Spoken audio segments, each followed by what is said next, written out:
As the Indians host the Twins, who are looking to continue to climb the standings in the AL Central.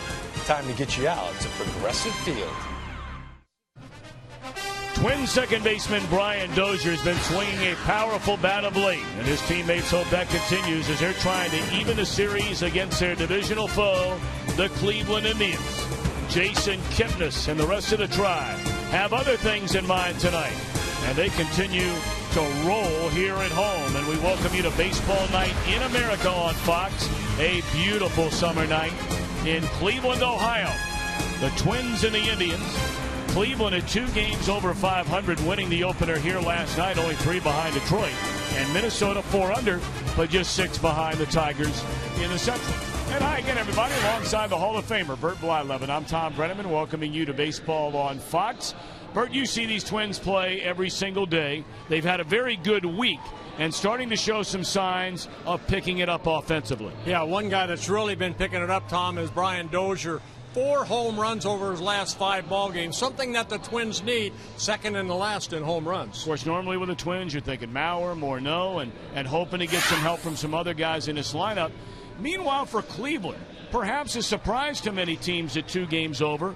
If they're going to hang in there, Bert, it seems like they need more good starts from a young man getting the ball tonight, Corey Kluber. Yeah, Corey Kluber is coming off 2 very good starts. 8 innings in both starts, pitched 16 innings, only 1 run allowed. They'd like to see if he can repeat that here against the Twins. Well, both of these teams are hoping to hang in the Central Division race for a while, the Twins and the Indians. Mauer and Morneau, so many outstanding seasons in Minnesota, and hoping they can spark this team tonight. The Tribe coming in on a roll. They're great at home. First pitch is next.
Beautiful early summer night in Cleveland, Ohio. 89 degrees, but humidity not all that bad, and a perfect night for baseball with the Minnesota Twins in town taking on the Cleveland Indians.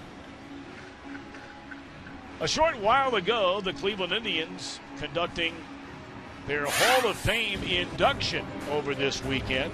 And boy, two household names in these parts and really all over baseball. John Hart, longtime general manager, and one of the players he traded for was here for 7 years, a three-time All-Star, Carlos Baerga. What an honor for these two young men to join, a Hall of Fame. It's outstanding. Saw Mike Hargrove there, Andre Thornton, Sandy Alomar Jr. Pretty nice class here in Cleveland. A lot of history. Sam McDowell was here. Kenny Lofton. Well, they had some great teams during that run in the mid-1990s. And you look at the numbers for Baerga and how good of a 4-year run he had and where he ranked among all major league second basemen in many, many offensive categories. Today inducted to the Indians Hall of Fame. Congratulations, Carlos Baerga. And for John Hart, are you surprised he's not made one more run at it, maybe as a general manager? No, he's doing such a good job on TV. I don't know if he wants to get back into that tough situation, but he was a great general manager, and maybe he will be again one day. Ron Gardenhire, the skipper of these Minnesota Twins, who come in at 33 up, 37 down. Their lineup presented by Taco Bell. Sometimes you gotta live Moss. They put Cleve Thomas back in a leadoff spot in center. Joe Mauer in the 2-hole. Ryan Dohm at the DH. Justin Morneau at first. Trevor Plouffe is at third. Oswaldo Arcia the start in left field. Chris Parmelee in right. Brian Dozier swinging the bat so well, as Bert told you a moment ago, dropped to the 8th spot. And Pedro Florimon is a shortstop batting ninth. Our opening pitch brought to you by Budweiser. From May to July, buying Budweiser benefits military families. Well, it'll be right-handed pitcher. Kluber. Corey Kluber on the mound, making his 11th start, his second against the Twins. The Twins ended up defeating him here in Cleveland back in the early part of May. He lost 4-2 to Mike Pelfrey. The scouting report on Corey Kluber: got to trust that fastball. That's the bottom one right there. That's when he fell in love with a little cutter. Now he's throwing the fastball. 2 straight solid outings. His last outing, he won for the first time here at Progressive Field. Take a look at some of the highlights of Kluber. That's the fastball right there. Has some movement on it. He has 6 double plays turned behind him. This is his 11th start. Also mixes in a very good slider, curveball, and a changeup. And he wasn't facing a couple of stiffs his last 2 times out against the Texas Rangers 2 starts ago. That was down in Arlington. 8 innings, 6 hits, 1 run. Well, both these guys here this afternoon, Kluber and Walters, are kind of still getting their feet wet, even though they're a little bit older. Kluber 27 years old, Walters 28. They're only making for Kluber only his 23rd major league start. For Walters, only his 24th. So they're trying to establish themselves here at the major league level. So Kluber to face Cleve Thomas, the center fielder, and a pitch is taken high, says home plate umpire John Hirschbeck, and we are underway. Thomas only playing in his 15th game this year, .267 batter, a home run and 4 runs batted in, and it's 2-0. Yeah, Thomas started down in AAA Rochester, got called up, was hitting pretty well down there. They've tried to shorten his swing up a little bit. A guy that strikes out a lot, they're trying to shorten up that swing, just make contact. There's that good running fastball by Kluber as he gets strike 1 against Thomas. That leadoff spot has been a huge void in this Minnesota lineup, a team that struggles as it is at times offensively, but especially at the top of the order, and Bert, as you know, at the very bottom of the order. Yeah, we had a chance to sit down with Ron Gardenhire and talk about that. You know, he would like to, Dozier over the last 3 ball games hit a home run each game, but that number 1 spot, combined about 5 or 6 players hitting 181. That's not going to cut it. And he said Joe Mauer, who's on deck, he'd like to hit him 3rd, but he says, I'm having a tough time getting guys on base. Why would I bat Joe Mauer 3rd when, the 1-2 hitters can't get on if Joe Mauer's not hitting 2nd? Fouled off out of play, 3-2 on Thomas. You saw Mauer up next, and then Dohm the DH in front of Morneau. Those are some of the numbers out of that Minnesota leadoff spot in the batting order. Oh, I lied. It's 182. I said 181. Sorry. Pretty good at bat here to begin the game. Well, Thomas getting that opportunity, and he's done a pretty good job as a leadoff hitter. He's hitting .308, 4 hits and 13 at-bats. Not a lot of at-bats in the leadoff spot. Of course, he is playing in place of the injured Aaron Hicks out in center field. Josh Willingham also not in the lineup tonight. That was the 8th pitch of this at-bat, and it's still alive for Cleve Thomas. Kluber, a native Texan. Went to Coppell High School in Texas, graduated in 2004, played 3 years collegiately at Stetson University in Florida. And a 3-2 on the way once more, and again fouled away. There'll be a 9th pitch in this at bat. Yeah, Kluber started the season in the AAA and then called up, made a couple relief appearances, sent back down, and then came up toward the latter part of April, now in that starting rotation. Terry Francona, his first year as skipper here in Cleveland, and that at bat ends successfully for Cleve Thomas. He drops it into center field for a leadoff base hit. Let's take a look at the Indians defensively, brought to you by Scotts, the official lawn care company of Major League Baseball. Virtually 3 center fielders play the outfield with Brantley, Bourne, and Stubbs, so they're really good out there. They just called up Chisenhall to play third. Aviles continues to play and play well in the absence of Asdrubal Cabrera. Yeah, the Indians have committed 43 errors this year. Twins have committed 31. Now Mauer checks in at .328, 7 home runs, 23 batted in.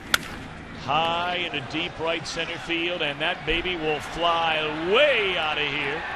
2-0 Minnesota through the first 2 batters in their lineup. Boy, that's unusual right there, because a lot of times Joe Mauer will take 2, 3, 4 pitches, but right here he jumps on that first fastball from Kluber and hitting his 8th home run and giving the Twins an early 2-0 lead. Looked like a high fastball that Joe hit into right center field, and that's exactly what it was. Good solid swing by Mauer. The Twins take the early lead. Well, Kluber has now given up more runs after 2 batters than he had allowed over his last 16 innings against the Rangers and the Washington Nationals. That's why you got to love this game. You know, you can be on a high and then one pitch, boom, you're back down to earth again. This is an area where Minnesota needs to get things turned around. Falling behind early. Nice backhanded pickup by Aviles, and his throw is in time to get Doman. Nice play by the Cleveland shortstop. Well, what a nice play by Aviles right there, taking the place of Asdrubal Cabrera, who's on a disabled list with a quad injury, shading Doman up the middle. He has to go way to his right, and that off-balance throw right on the mark to Reynolds at first base.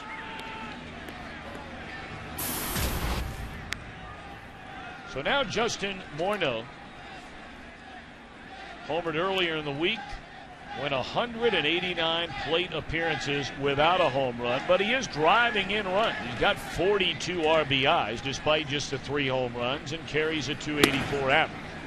Yeah, a lot of people saying, where's the power, Justin Morneau? But as you mentioned, Tom, he is driving in runs, leading the Twins with the 42 runs batted in. And the average at almost 290. Got that one off the end of the bat, popped up, and Aviles will backpedal to short center, and they're 2 away.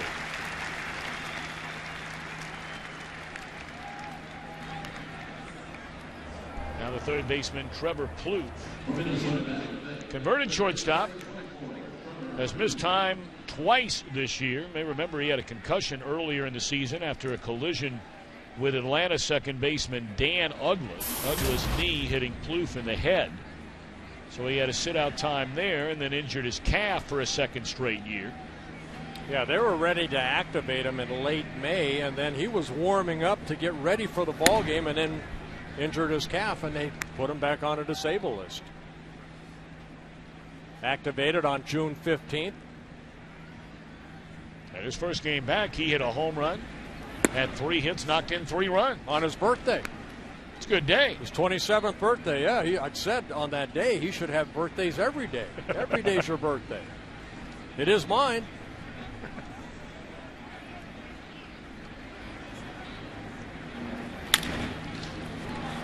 Back up through the middle. Avila's called off the second baseman. One hop throw, and Reynolds can't handle it. That'll more than likely be an infield hit, and it is. A high chopper over the mound. You see Kipnis getting out of the way, and then the low throw. Tough throw for a first baseman to try to dig out. And Reynolds knocked it down but kept it in front of him. Of course, Bird Blyleven, you spent time with both of these franchises, obviously the Minnesota Twins, in a handful of years right here in Cleveland. Yeah, 5 years here in Cleveland. Not at this ballpark, not at Progressive Field. We were down by the lake. Oh, yeah, well, Cleveland Municipal Stadium. Did they have the dog pound in those games for baseball games? No, not for baseball. They just love their Browns. 2 down for Arcia. First pitch breaking ball in there, strike one. Sean Fella's having a pretty good first year. Yeah, he really is. Where he ranks as far as American League rookies, on base percentage, very good. Slugging percentage, outstanding. In RBI, second to Aaron Hicks, who's on a disabled list. On the ground down to third, and Chisenhall will throw out Arcia. But a good start for Minnesota. A leadoff single by Thomas, and Bauer flexing his muscles. A 2-run home run. Indians coming to bat down a pair.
Francona starting lineup tonight for the Indians, brought to you by Taco Bell. Sometimes you gotta live Moss. Born in center, Avila's at short. Jason Kipnis, reigning National League or American League Player of the Week, is at second. Michael Brantley at left. Carlos Santana, Mark Reynolds in the middle. Jason Giambi, the DH. Lonnie Chisenhall at third. Drew Stubbs is in right, and they're facing P.J. Walters, making his 6th start of the year for the Twins. Yeah, P.J. Walters has come up and has done a very good job. 3 of his 5 starts has been able to pitch 6 or more innings and give up 3 runs or less. He has really helped strengthen the rotation. Right-handers have given him more of a tough time than left-handed hitters, and a guy that must change speeds. Not an overpowering fastball, pretty good breaking ball, very good changeup. He has to utilize his defense. Walters allowed a pair of 2-run home runs in his last start, a loss to the Tigers. That was on Sunday. And that had ended a string of 7 consecutive starts without a home run allowed by a Minnesota starter. Yeah, one thing that the Twins have been able to do is keep the ball in the ballpark. They've done a very good job of that. The whole staff, not only the starters, but also the bullpen. Michael Bourne signed at the end of February as a free agent. Checks in at 294, 2 home runs, 11 batted in. Of course, his game is with his legs. 11 stolen bases, and they figure that total will swell as this season moves on. Yeah, pretty good start for Bourne, too. A guy that's always been in the National League coming to the American League for the first time and still hitting 294. A lot of times you see guys coming over, it's a little struggle because they have not seen a lot of the pitchers in the American League. This guy's been a good player. He's put up some pretty impressive numbers over the last 4 seasons. His average over there is 4 years, 280. On base percentage around 35%. Yeah, as a pitcher going into the ballgame, this is a guy you want to keep off the bases, and there's a leadoff walk. So the speedy Bourne at first base. Minnesota defensively brought to you by Scott's, the official lawn care company of Major League Baseball. Bert, the defense for Minnesota this year. Yeah, pretty good defense behind a pitching staff, a starting staff that doesn't get a lot of strikeouts. So one thing that Ron Gardenhire's really tried to work on is Mauer behind the plate, Florimone at short, Dozier at second, very good up the middle, and then it's usually Hicks out in center, but now it's Clete Thomas, does a good job of covering a lot of ground.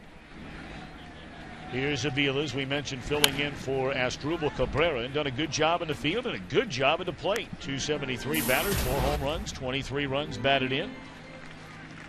Terry Francona knew him from when Avila's played in Boston, and has been a nice, very quiet pickup. I'll tell you what, I like this player. I liked him when he first came up with the Kansas City Royals in 2008. He's just a steady player. He's not flashy. He's not going to drive the ball all over the ballpark, but pretty good defensive player. Again, doing a good job at short. Terry Francona told us he hasn't missed an inning since Cabrera was put on a disabled list. Good guy to have on a ball club.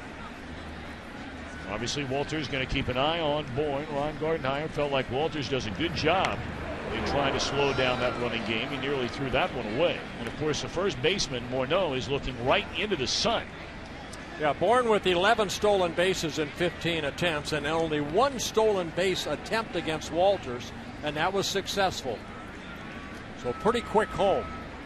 He'll utilize that slide step. Don't bring that left knee up too high. Avila's hit. You could hear that all the way up here in the 4th deck. Sounded like it got him on the left elbow. Well, kind of a shaky start for Walters. That's his first hit batsman of the year, going inside. Might have got the left elbow of Avila's. Well, so many players now wear that pad, so it kind of ricochets off of there. Not like it used to be. You could hit them and they'd go out. Now they don't go out anymore. You got a few of them in your day, didn't you? Of course, by accident. Every one of them. Yes. I knew that already. Well, here's the hottest Indian of them all right now. We mentioned the American League's reigning player of the week. In fact, co-players of the week, both of them in the Cleveland lineup tonight with Kluber on the mound and Kipnis at the plate. Yeah, he got off to a little bit of a slow start this year, had an injury, but over the last 33 ball games, hitting .317 and picking up some RBIs. He picked up 3 of the 5 runs batted in last night's win over the Twins. Walters, 28 years old, in his 2nd season with the Twins. Came up, had some shoulder issues last year. Came back in September and pitched pretty well. Invited to spring training as a non-roster player and made the club, did not make the club, went to Rochester, did well down there, then called up on May 25th. Well, of course, you see these Twins play virtually every day, Blyleven, and I know you felt like with Walters coming up and Samuel DeDuno, the starter and loser last night, although he went 6 innings, and he only allowed 6 hits and 4 runs. Yeah, up until their call-up, the starting staff for the Twins were averaging 5 1/3 innings. Now, it's an outstanding bullpen. But now, since DeDuno and Walters have been inserted in that rotation, Twin starters are averaging 6 1/3 innings. Doesn't sound like a lot, but that's a lot of wear and tear off of some good arms in that bullpen for the Twins. And now, all of a sudden, Walters, who had only walked 9 batters in his 30 innings coming into the game tonight, He's walked a batter, he's hit a batter, and fallen behind 3-1, and those are some of the numbers we're talked about. They're starting pitchers, and they're getting a lot more starts of 6 or more innings.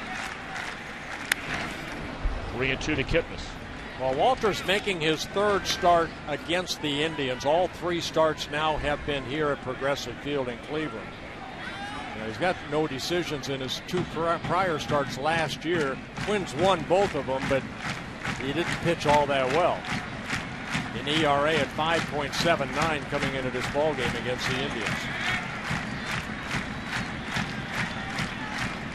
3-2 to Kipnis. Into left field, slicing away towards the corner, and it drops in fair. Bourne will score. They're going to wave around to Vilas. He will score. And we're tied on a 2-run double by Kipnis. That's good hitting right there by Kipnis on a 3-2 breaking ball. He weighted back nicely and sliced that ball down that left field line. So Kipnis continues to swing a hot bat. This is a breaking ball. Look at him go down and hit that ball the other way.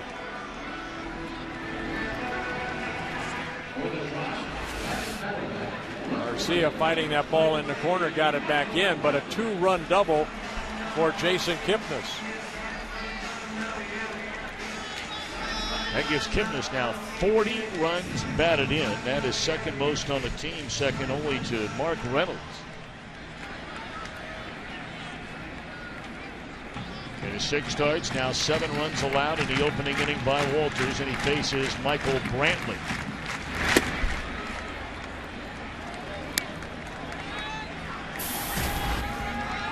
That's one thing that has really hurt the Twins this year. They have given up a lot of first inning runs.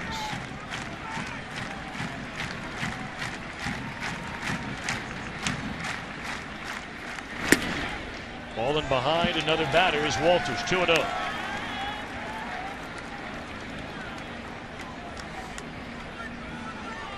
See the first inning runs allowed by the Twins, now 67. They have only scored 35 thanks to Joe Mauer's 2-run home run.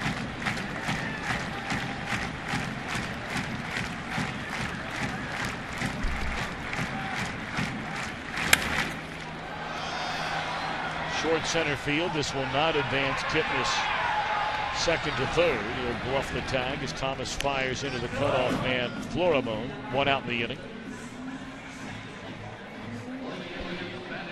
Right now it's time for the Own Your Space pitcher profile, brought to you by Avis on the one-time Cardinal, P.J. Walters.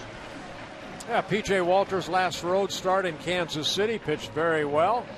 Did throw a lot of pitches in 6 innings. And, you know, in today's game, my goodness, do they keep track of those pitch counts. And, too much? Too much, I think. Depending on the pitcher, depending on how much that pitcher is under duress, you know, as he gets late into the ball game. There's Carlos Santana, the Cleveland catcher, switch hitter. Yeah, what I mean by duress is, you know, say a guy, you know, throws a lot of pitches, but there's not really an inning really. He has to really pitch to get out of a tough inning, and he's gone six good innings, and he's at, say, 95. Let him go 1 more. Get him through 7 if you can. That's like a complete game in today's game. 2-0 now to Santana as Walters has fallen behind virtually every batter in the inning. Trevor Plouffe going to come in and just try to make him take a deep breath and get back in that strike zone. Unlike P.J. Walters in his previous starts, 5 starts. As you mentioned, only 5 or 9 walks for Walters in 31 innings pitched.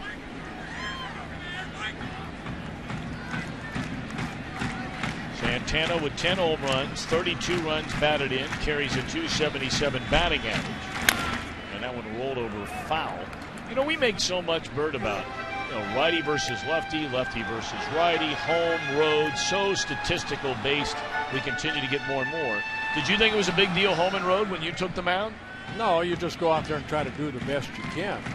You know, there are certain ballparks you felt a little more comfortable going into. I didn't like going into Fenway Park with that green monster talking to me, you know, behind my right shoulder. I remember Dan Gladden, who does radio here, I'm in pitching in Boston, and he's telling me to pitch this guy away. I turn around, and he looked like he was standing next to me. I said, move back. He says, I'm already against the wall, Bird. 3-1 on Carlos Santana. He's had a 10-game hit streak come to an end early this week against Kansas City. And he draws a walk, second of the inning, along with a hit batter issued by Walters. The judiciary for tonight, John Hirschbeck, calling the balls and strikes. Eric Cooper, Chad Fairchild, and the crew chief working at third is Jeff Kellogg. Yeah, Rick Anderson out to the mound, the pitching coach for Ron Gardenhire for many years. Try to settle down P.J. Walters.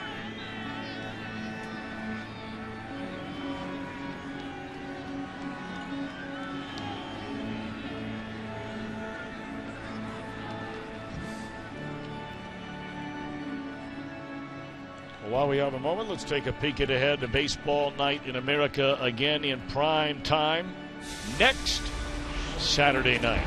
Well, we've got some good ones for you. Yankees and the Orioles. Reds are in Texas to take on the Rangers. The Tigers will be in Tampa Bay. What all of a sudden has gotten into that Toronto Blue Jays team, winning again today 4-2 over Baltimore. What, 10 in a row now? 10 in a row, and everybody in that division now, the Eastern Division, the American League, over 500. Boston Red Sox still leading the league. Baltimore is tough. Buck Showalter's done a great job there. Now Mark Reynolds. Big swing and a miss. And you know those Tampa Bay Rays, they're going to be in it at the end with Joe Madden. Well, it's a wild start tonight already in Detroit, and of course both of these teams will peek in on that game from time to time. Boston got 2 in the top of the first. Tigers with 4, and still batting in the bottom of the first inning. We got a wild start here tonight. Well, there must be a full moon. I know it was out last night. It must still be out somewhere because a lot of strange things are happening so far. A lot of runs scored. Walters has thrown 26 pitches, only 11 strikes.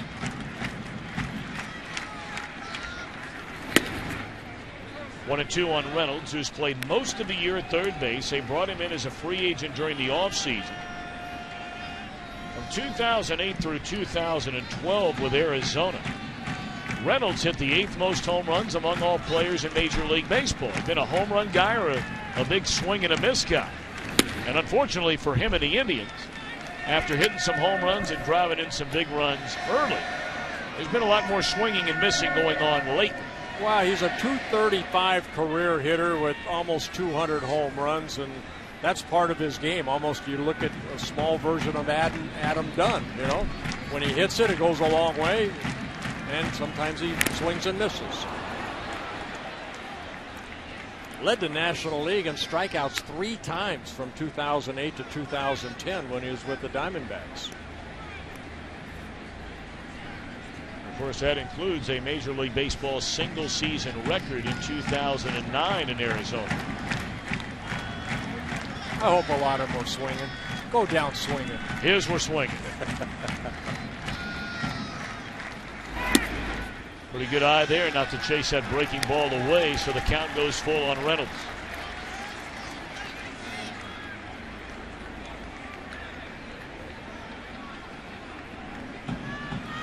Jason Giambi, the designated hitter, stands in the on-deck circle. 2 in the Minnesota first, 2 and still batting here in the Cleveland opening inning. Now third 3-2 count.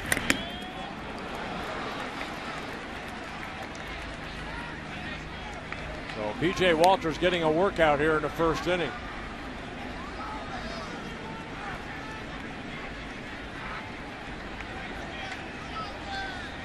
This will be pitch number 32, and there's still only 1 out.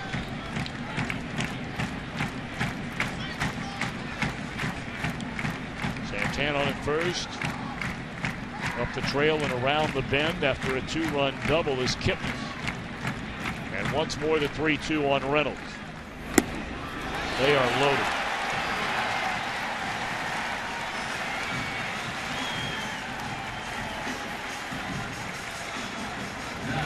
Three walks this inning, a hit batsman.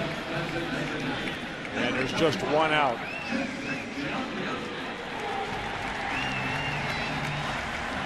Giambi just a 180 batter, but he does have 6 home runs and 20 runs batted in. In our visit with Terry Francona before the game, I mean, he couldn't have been more clear by saying, I have never been around anybody in my life like Jason Giambi, meaning the positive influence that he has had joining this Cleveland team.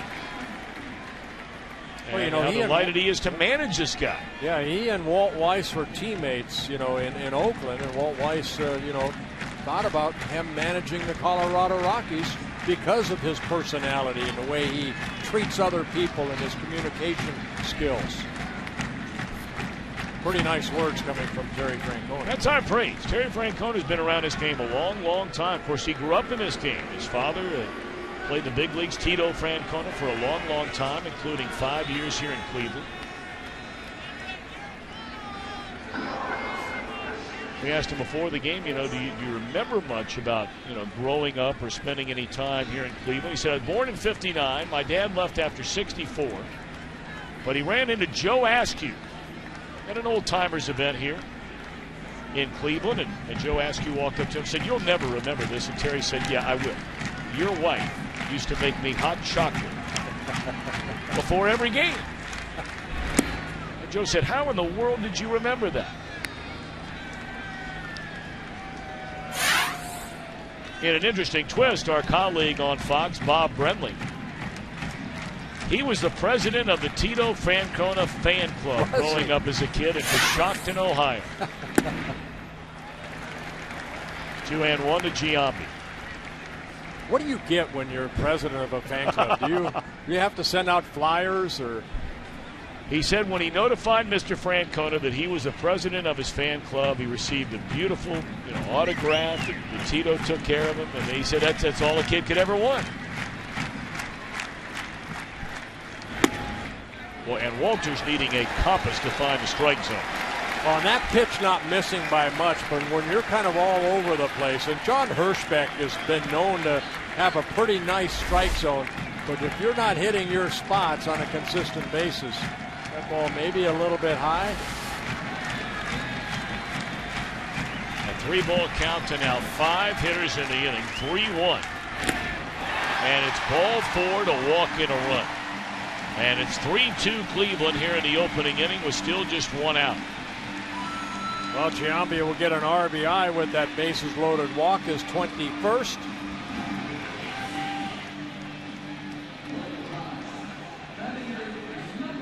You know, when you're struggling with your control, let's take a look at the pitch by pitch to Jason Giambi. Walters just trying to get ahead. He's missing down. The breaking ball get over to even the count. Then he missed a changeup low. Then that looked like a changeup away. And he just, Joe Mauer couldn't block that ball, but run scores anyway. Another walk. 4 walks in the inning. First pitch breaking ball is ball 1 to Chisenhall. Lonnie Chisenhall, highly touted prospect in the Indians organization, began the year in Cleveland. They sent him out in mid-May and just brought him back up. Looks at a strike.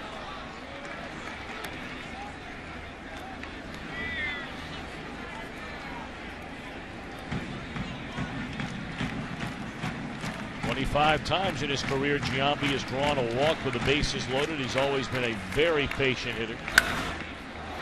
Popped up short right. Marbley coming on to get it, and Santana not going anywhere. 2 outs in the inning, and boy, did Walters need that. Yeah, that ball just not hit deep enough for Santana to think about tagging up. Twins outfield, they have made a lot of outfield assists, and Parmalee right there getting that ball back in. Got behind the ball. Parmalee has 6 outfield assists, and for the Twins, 23 overall. That's the most in the major leagues. Hitting that cutoff man, and that's Justin Morneau. Santana thought about it and then decided not to. So now the 9th man to bat in the inning is Drew Stubbs. In his first year with Cleveland, the former #1 draft pick by the Cincinnati Reds and came over during the offseason in a 3-team deal. Cincinnati, Cleveland, and Arizona, with former Indian Shin-Soo Choo being traded to the Reds. Stubbs' blazing speed, a fabulous athlete, but contact has generally been his problem. All the years in Cincinnati and now in Cleveland, a .237 batter. 1-1. Yeah, last year for the Reds, he played in 36 ball games, 136, hit only .213.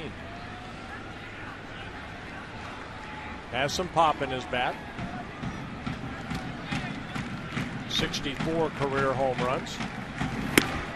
This is where the Indians, for whatever reason, have been so good, and that is scoring with 2 outs in an inning. The only 2 teams in baseball that have scored more runs with 2 outs than the Indians are the 2 highest scoring teams in the National League, Colorado and St. Louis.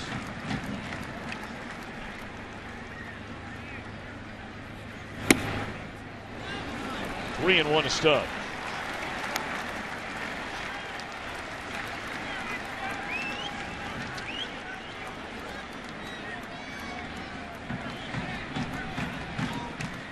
See, that number is second in Major League Baseball, second only to St. Louis. St. Louis leads in virtually every offensive category there is known to man. 3-1 breaking ball, a strike. Well, you're all over the place with your fastball on a 3-1 pitch with bases loaded. Drops the curveball over. And Walters wants to discuss this with Joe Mauer, this next pitch. 45 pitches already here in the first inning for Walters.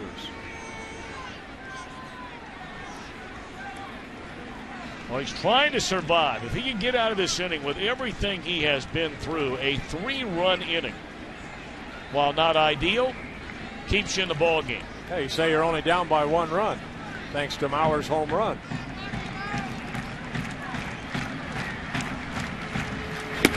And he has walked his 5th batter in the inning. He's walked in a 2nd run in the inning. Anthony Swarzak is ready in the bullpen, and he'll come on to pitch. That's all for Walters. He faces 9 batters, walks 5, hits a batter, and leaves with the bases juiced and 2 outs in the first.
2/3 of an inning, 1 hit, but he walked 5 and hit a batter. And he will give way to right-hander Anthony Swarzak, who leads all major league relievers in innings pitched. Yeah, 45 and a third innings out of that bullpen for the Twins. A very solid bullpen, and Swarzak's a pitcher that was once a starter, now a long man out of that bullpen. They're going to need some innings out of him. Michael Bourne led off this inning with a walk, scored the first of what has been a 4-run first, and in between innings, the skipper coming down and pat you on the head. That still doesn't help if you're P.J. Walters. Not what you waited 5 or 6 days for. Little flare into shallow center, and that will fall in, a base hit. 2 more runs will score. Throw to third, safe there. 2-run single by Bourne, and it's a 6-run Cleveland opening inning. Well, you saw the speed of Drew Stubbs right there, going from first to third and sliding in safely on a very close play at third base. Bourne picking up a couple RBIs now with 13. Thomas playing the hop, and then one hopping Trevor Plouffe on a bang-bang play. Jeff Kellogg, the crew chief, right on top of it, and he says that Stubbs got that foot on the bag before Plouffe could apply the tag. Giambi scoring. Stubbs among the fastest players in all of baseball. I mean, he can run.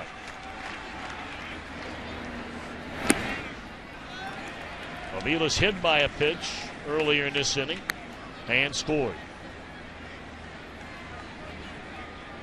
When's the last time you saw a team score 6 runs in an inning on 2 base hits?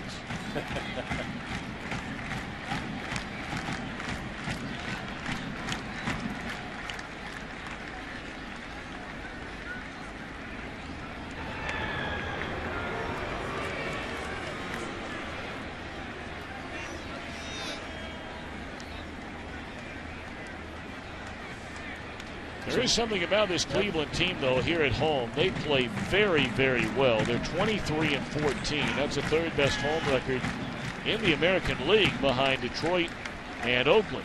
And is pulled foul and out of play. Of course, the Tigers and the A's are division leaders.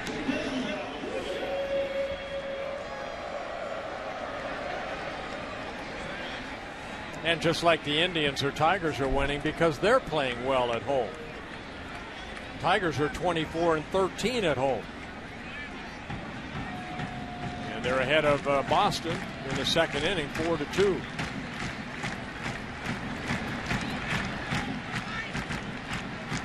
One ball and 1 strike on Avila's with runners on the corners and 2 out. Swarzak ahead of the ball and 2 strikes. Now Swarzak, 27 years old, from Fort Lauderdale, Florida, in his 4th season with the Twins. Twins tried starting him, and it just didn't work out. 28 career starts, 6 and 17 record, an ERA at almost 6. But as a reliever, he's 5 and 5 with a 3.7 ERA coming out of the bullpen. One hopper, and mercifully, this bottom of the 1st comes to an end for the Twins. The Indians strike for 6 and lead by 4.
Only Ford gives you EcoBoost fuel economy and a whole lot more.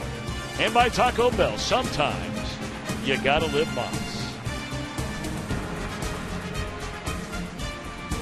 Aerial coverage tonight provided by the Goodyear Blimp. Everything Goodyear has learned making tires that go the distance inspires what they roll into yours. Goodyear, more driven. Well, Corey Kluber kind of given a little reprieve from that first inning he had when he allowed that 2-run home run to Joe Mauer. Now with a 4-run lead as a pitcher, this is a very important inning. Every inning's important, but when you have a 4-run lead, anytime your team puts a crooked number on the board, important to go out those strikes and put a 0 on the board.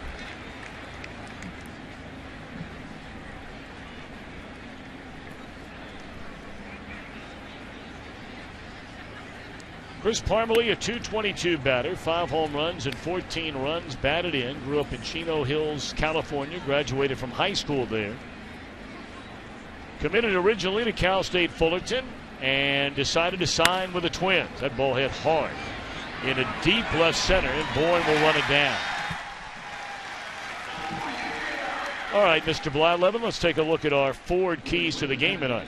Well, we kind of had to change the Twins because that was about starting pitching, so we kind of changed that around a little bit. But the Ford keys for the Twins, they must now rely on the bullpen, a very good bullpen, lowest earned run average in the American League, and they're hoping to get extra innings out of Anthony Swarzak. Indians continue to win here at home. We mentioned that the Indians are 23-14 here at home. Smaller crowds, they've drawn the fewest amount of fans in the American League.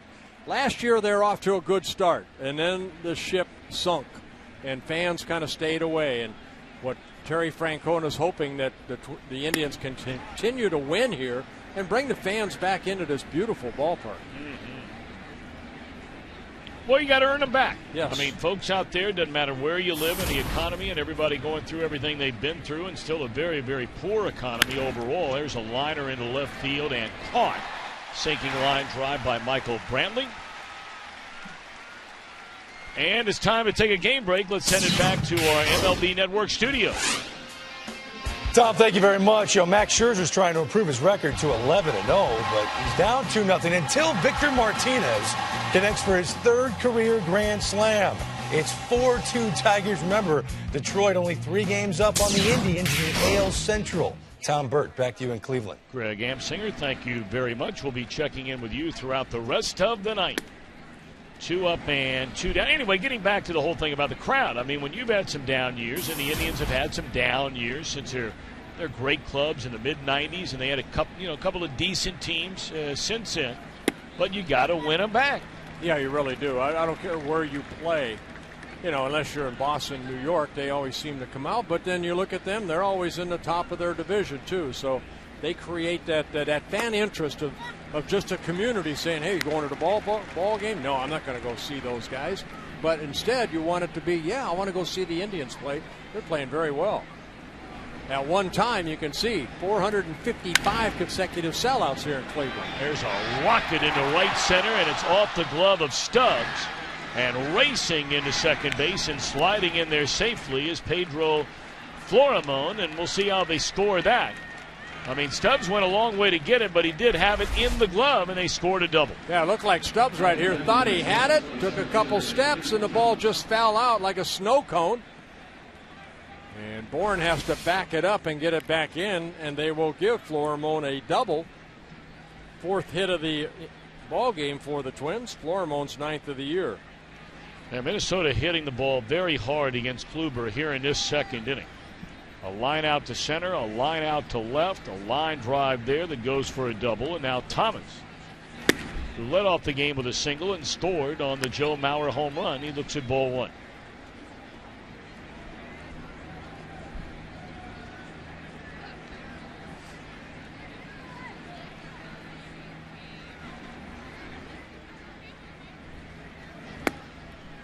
Good breaking ball there on the outside corner, and that'll even account at 1-1 on Clete Thomas.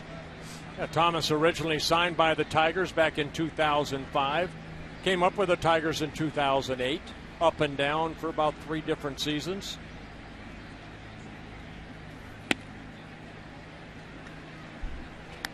Now, you see the Tigers a lot. It almost seems like the Tigers were wanting this guy or somebody in that mix, Thomas a part of it, to go out and win an everyday job. Well, they had Brandon Bosch that was kind of doing a very good job, and then, he's no longer there. They've lost some pretty good young outfielders, but Thomas just didn't really produce.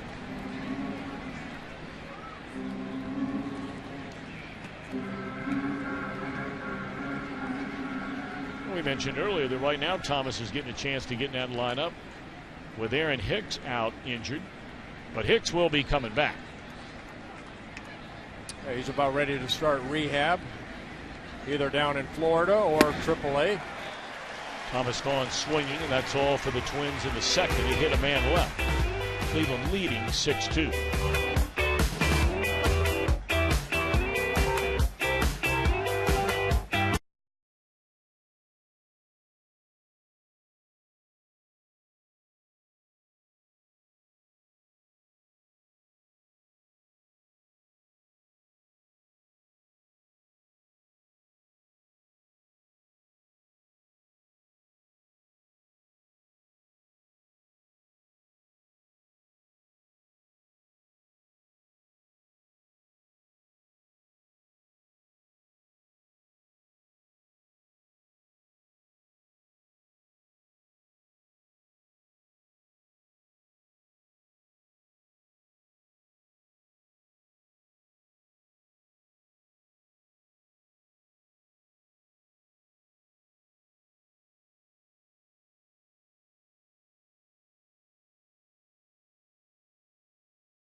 Sponsored by Bud Light Lime.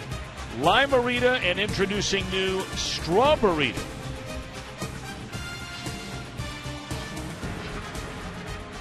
Welcome back to Cleveland, Ohio. Indians bat in the home half of the second against reliever Anthony Swarzak, who replaced starter P.J. Walters after 2/3 of an inning. Allowing base hits wasn't the problem for Walters. He only gave up 1. But he walked 5, hit a batter, charged with 6 earned runs. Kipnis knocked in the first 2 of the double.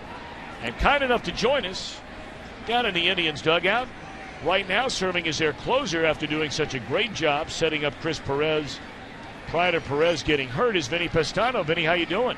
I'm doing good. How are you guys? Doing great. Nothing wrong with sitting there watching your team in a 6-run first inning. Yeah, not at all. I'm a little exposed right now. I'm waiting for these lefties. There we go. There we go. There we go. Nice little seed shower. Don't know if I have one I can eat on me. Oh. Hey, Vinny, you came into the ball game last night. You sprinted from the bullpen to the mound. Is that something you've always done, and where'd you learn to do that? You know what? It started in college. I was just really excited. To get out there. My first appearance. Sorry, I'm feeling a little hail and some snow apparently. No, on my first appearance in college, coach called me from the pen, and I just sprinted out there. So I've been doing it ever since. I think a lot of people forget, Vinny, when you were playing at Cal State Fullerton, you had reconstructive elbow surgery. You got hurt, your junior year, right? Yes, sir, about a month for the draft. And I was getting ready to say, that is why you wound up slipping all the way down to the 20th round. There were 610 players chosen ahead of you, as that one is slapped into left field by Kipnis, and that's the way it starts in the Cleveland second inning. Oftentimes you hear players talk about pitching with a quote-unquote chip on their shoulder. Is that the case at all with you, based on what happened to you? Definitely.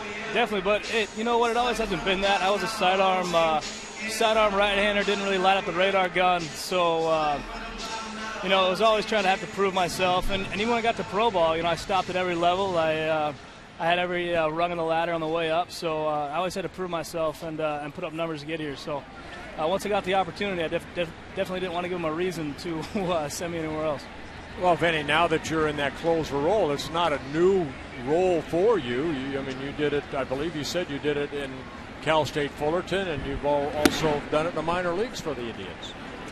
Yeah, definitely. Have a lot of experience in the ninth inning. Not a ton of it up here, obviously. I filled in the past couple of years when Chris wasn't able to go. But you know what? Every stop I had in the minor leagues and 2 years in college, I was closing. So I feel comfortable out there in the eighth and ninth inning. Well, the guy that's always pitched the seventh or eighth inning in yourself, you know the importance of, say, Joe Smith in front of you, and Allen, Cody Allen, what those guys mean to you as now being the closer.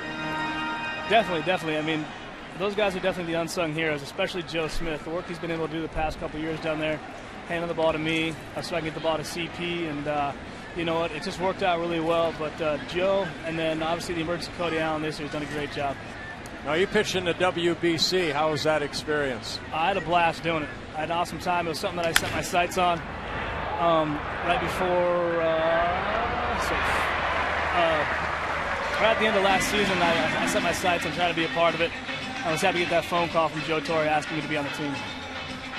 So the fielder's choice ground ball by Brantley. Vinny, you've been around long enough now where, as you get a look at this force out at second base, but Vinny, the feel of your team, we asked Terry Francona about it. You guys have been so streaky, extended periods of streakiness. You went on a long way. Apparently we're going to have a hard time talking to you, whoever it is over Justin there pouring the water on your head. Yeah, well, the other thing is we got all these lefties coming up, and I'm just waiting for somebody to catch a fastball deep and come right at me. So I got a lot of things to handle right now. Well, I tell you what, we'll let you get back at it in there because those guys are going to make it hard for you to be able to hang out with those are the starters that are messing with him because they have nothing better to do. That's right. Yeah, and these are all the guys that turned down the interview. I don't know why you guys are interviewing me. You guys probably should have a lot better candidates than me, but it's just part of the business. These guys are having fun. I'll be able to get back there and try to throw in my own seeds in a second. All right, my friend. Thanks for taking the time to join us. Vinny, thank you. Thank you, guys.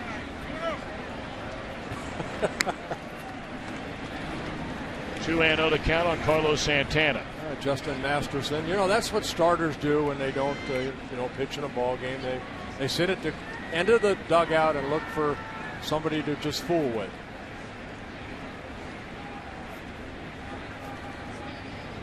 Two and 0 to count on Santana, and there's a strike on the outside corner.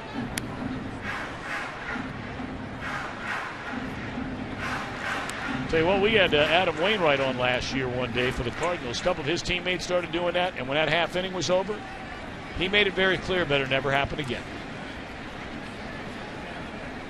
I like it. I liked it too.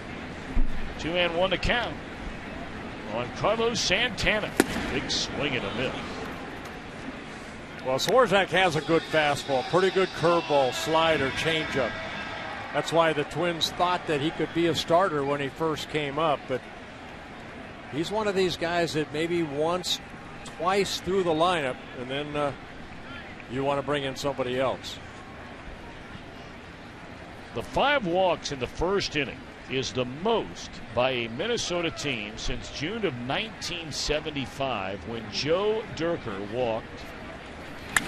Joe Decker. Joe Decker, I beg your pardon. Joe Decker walked 5 in Cleveland. That one swung and fell I'm out just happy my name wasn't on that.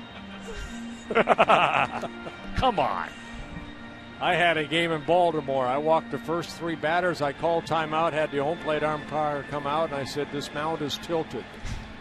And he looked at me like I was crazy, which I usually am, and I went back out, and I got out of the inning somehow and probably gave up some runs, but I walked the first 3, and it's like, whoa, and I know what P.J. Walters felt like right there. You have 15, 20 minutes in the bullpen, everything's probably good, hitting your spots, you come out here, and for some reason you can't throw strikes. it's frequently discussed, and you were out there. You had a chance to pitch in both leagues. And you still have relationships with pitchers, obviously, especially on this Minnesota team, but all over baseball. And guys, talk about the difference between the bullpen mound and the regular mound. Usually at home, if you're at home, they try to build the mound the same way. Here's another base hit. Off the bat of Carlos Santana. And they had Brantley on the run on that 3-2 pitch, and Santana hooks it into right, so they're on the corners. With only one out in the inning, and Cleveland trying to add to a 6-2 lead here in the second inning. Well, it's right around the corner. Next month, baseball's greatest stars will gather in New York for the biggest event of the summer. Baseball's Midsummer Classic returns to Fox, and of course, home field advantage for the World Series will be on the line. The 2013 Major League Baseball All-Star Game from Citi Field in New York, July the 16th, only on Fox.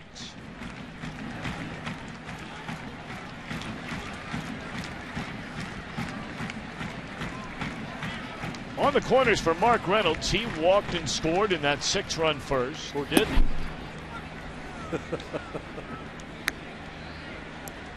You're just tuning in and you're looking at your TV and you're saying, does that say the second inning on it? That's right. 5 walks and a hit batter in the Cleveland first. Yeah, P.J. Walters, just not his day. 46 pitches, 27 strikes with the 5 walks.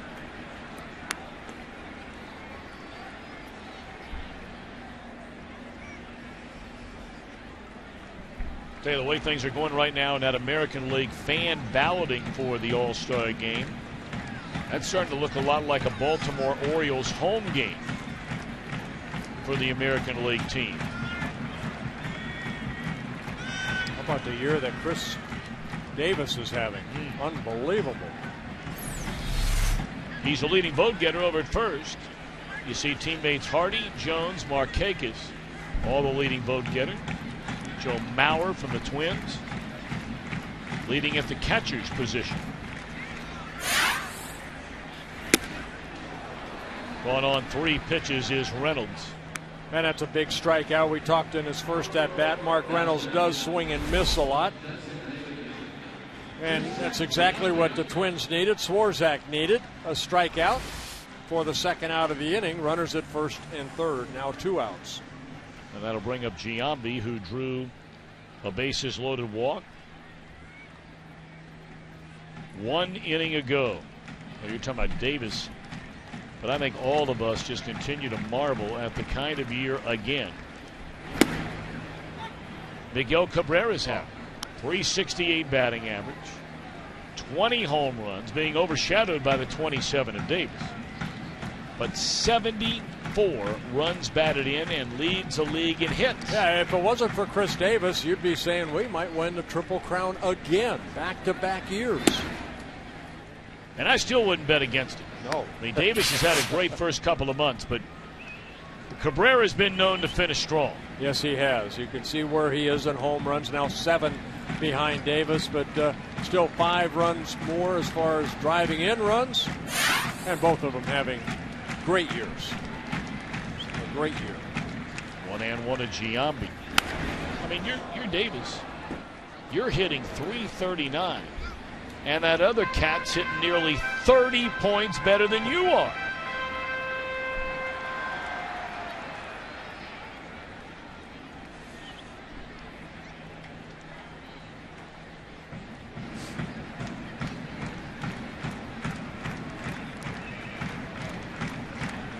One and 2 to Giambi. Runners on the corners, 2 out. Hit hard, and that is a foul ball. Boy, Giambi jumped all over that 1-2 pitch. Yeah, Eric Cooper, the first base umpire, straddling the line, and he saw that ball just go foul behind the first base bag.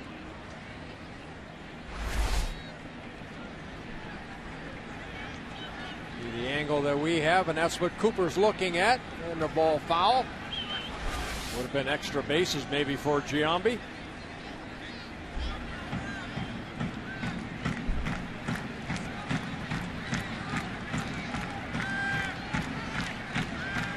Michael Brantley, the runner at third base. Santana with a single leads at first, held on over there by Morneau.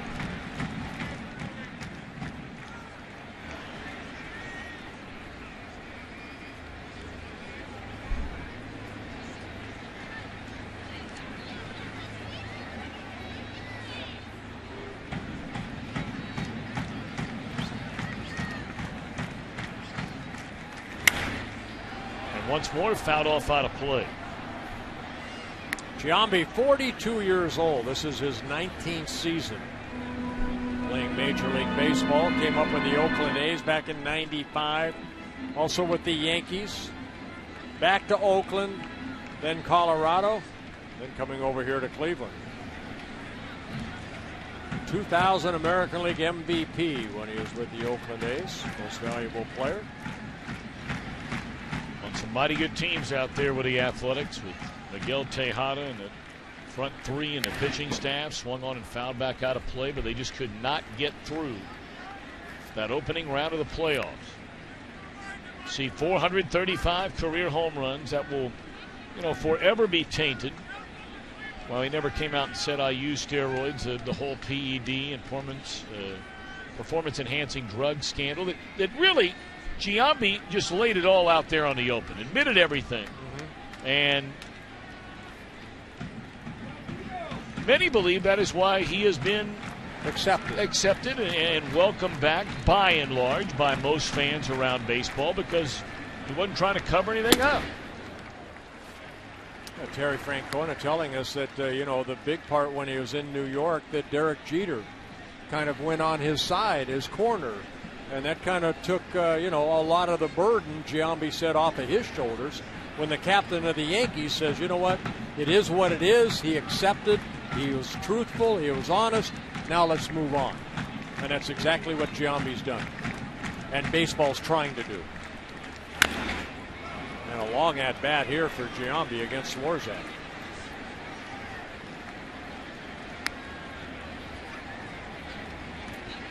Eight pitch at bat so far for Jason Giambi. And when you're a long man like Swarzak that had to come in the first inning, you want quick outs, so hopefully you can get into the fifth or sixth inning. Swarzak a couple times this year has had to go 4 innings in relief because of a starter that maybe didn't go more than 2 or 3. But here, Walters couldn't make it through the first. And another foul ball off out of play. It remains 2-2 on Giambi. That is 79 pitches, make it now 80 total pitches thrown by the duo of Walters and Swarzak through an inning and 2/3.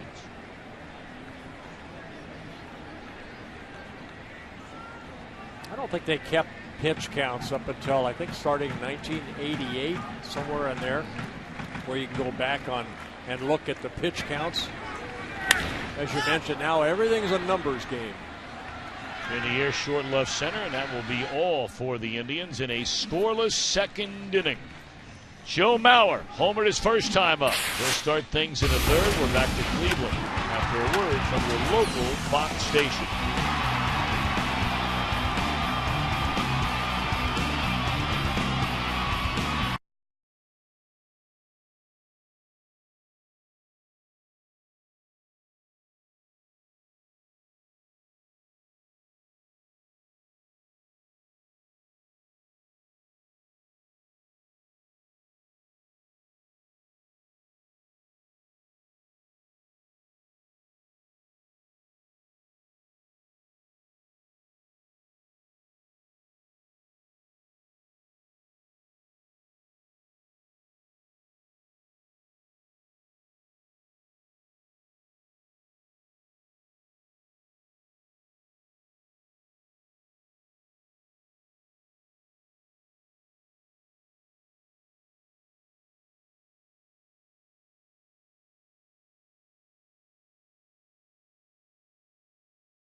Is presented by Ace Hardware. And we welcome you to downtown Cleveland, Ohio on a beautiful summer night. Good crowd on hand for the Tribe. We mentioned they've had a hard time getting folks to the ballpark, but a good crowd tonight. They inducted Carlos Baerga, John Hart to the Indians Hall of Fame in a pregame show ceremony. They've got fireworks after the game tonight. And the Indians scored 6 times in the bottom of the first inning after Joe Mauer, who starts things here in the third, hit a 2-run home run in the Minnesota first inning. Boy, did he hit it. Yeah, he jumped on that first pitch, unlike Joe Mauer, who will usually see 4 or 5 pitches on almost an every at-bat basis. One of the best 2-strike hitters in a game of baseball.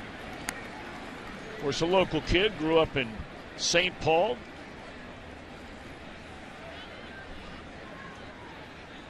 Creighton-Durham High School in the St. Paul, Minneapolis area. That ball scalded into left center field, but there's Bourne. They had him shaded perfectly.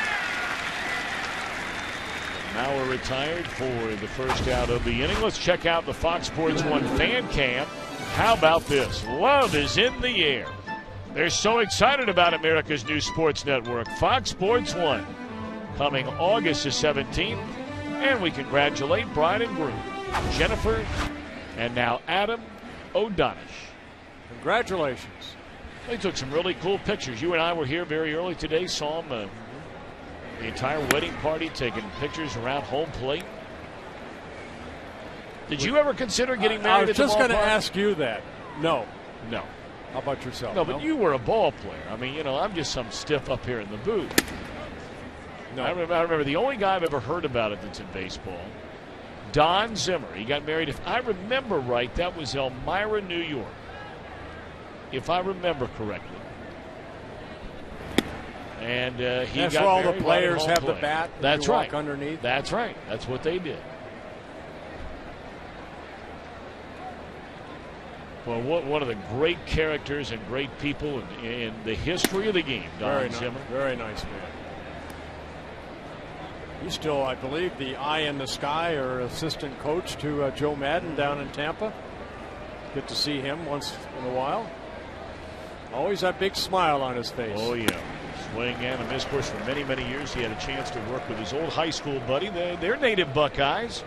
Don Zimmer and Jim Fry both went to Western Hills High School in Cincinnati, the same high school that produced baseball's all-time hits king, Peter Edward Rose. There's a roller back to the mound that'll be handled by Kluber. And their first 2 retired here in the third inning. Now let's take a look at the Fox Sports 1 pitcher comparison presented by Fox Sports 1, America's new sports network. August 17th, the launch date. Yeah, Kluber so far 2 2/3 innings, 4 hits, a couple runs off the bat of Joe Mauer's home run, and the Twins pitchers. Now Swarzak in the ball game, 6 walks in the ball game. Well, naturally, we are very excited. 5 walks, yeah, 5 in that first inning, along with a hit batter. So a 2 down, and here's Morneau.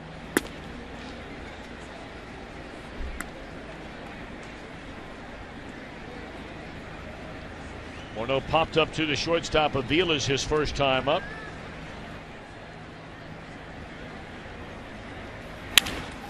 Back up through the middle and finds the open hole in the center field. A base hit for Morneau. Now, there's been a lot of talk about Morneau. He's in the final year of a 6-year contract that he signed back in 2008. And there are some rumors already starting out there that unless Minnesota were to really get back close in this thing in the American League Central, would the Twins consider trading Justin Morneau?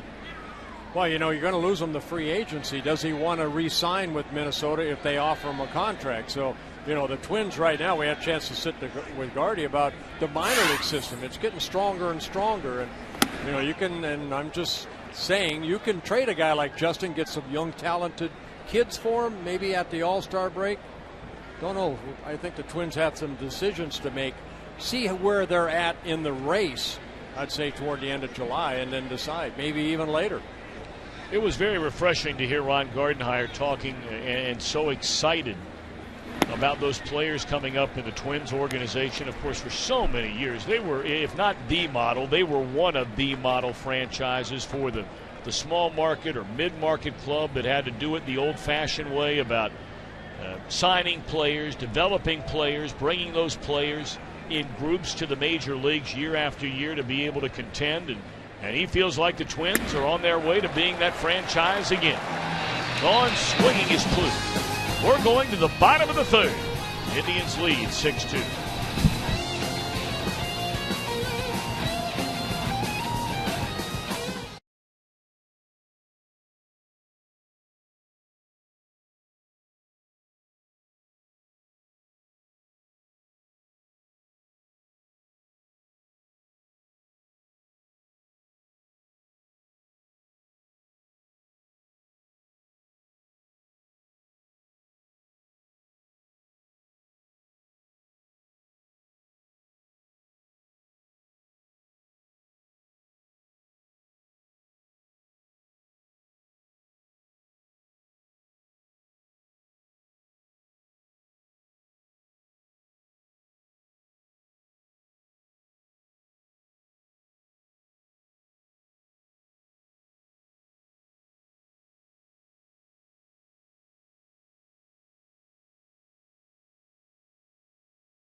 Minnesota got a 2-run home run in the top of the first inning by Joe Mauer.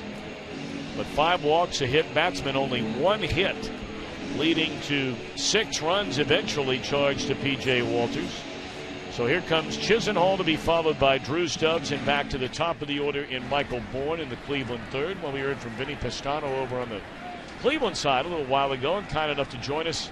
Well, what an outstanding player he was. And, Bert, I'm going to say it anyway. You told me not to say it about the first-year hitting coach of these Twins, Tom Brunansky. Tom, thanks for the time today. Oh, thanks, guys. Fun you to guys be have had a good week, Tom. Obviously, tonight, there's a long way to go. We'll see what happens. But you know, when you're working with so many young players, I would imagine there's such a thing as sometimes walking before you run. And you guys have swung the bat better this week.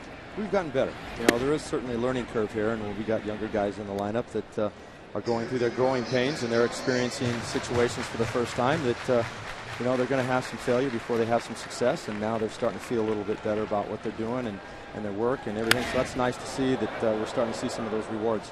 Hey, Bruno, I know you left the game after you retired for a while, spent a lot of time with the family, but now you wanted to get back into baseball. What drove you to come back? Well, actually, it was a good friend of mine back in San Diego that got me involved in coaching high school. That you know, I was with the family and had no desire at all to get back into the game. And once I started helping out at the high school level, that blood flow just started going, and the feeling of wanting to be back involved and to help out took over. And then I coached there for a few years, and lo and behold, it led me back to this path I'm on right now. I'm not sure that Trevor Plouffe ever saw that ball come off the bat.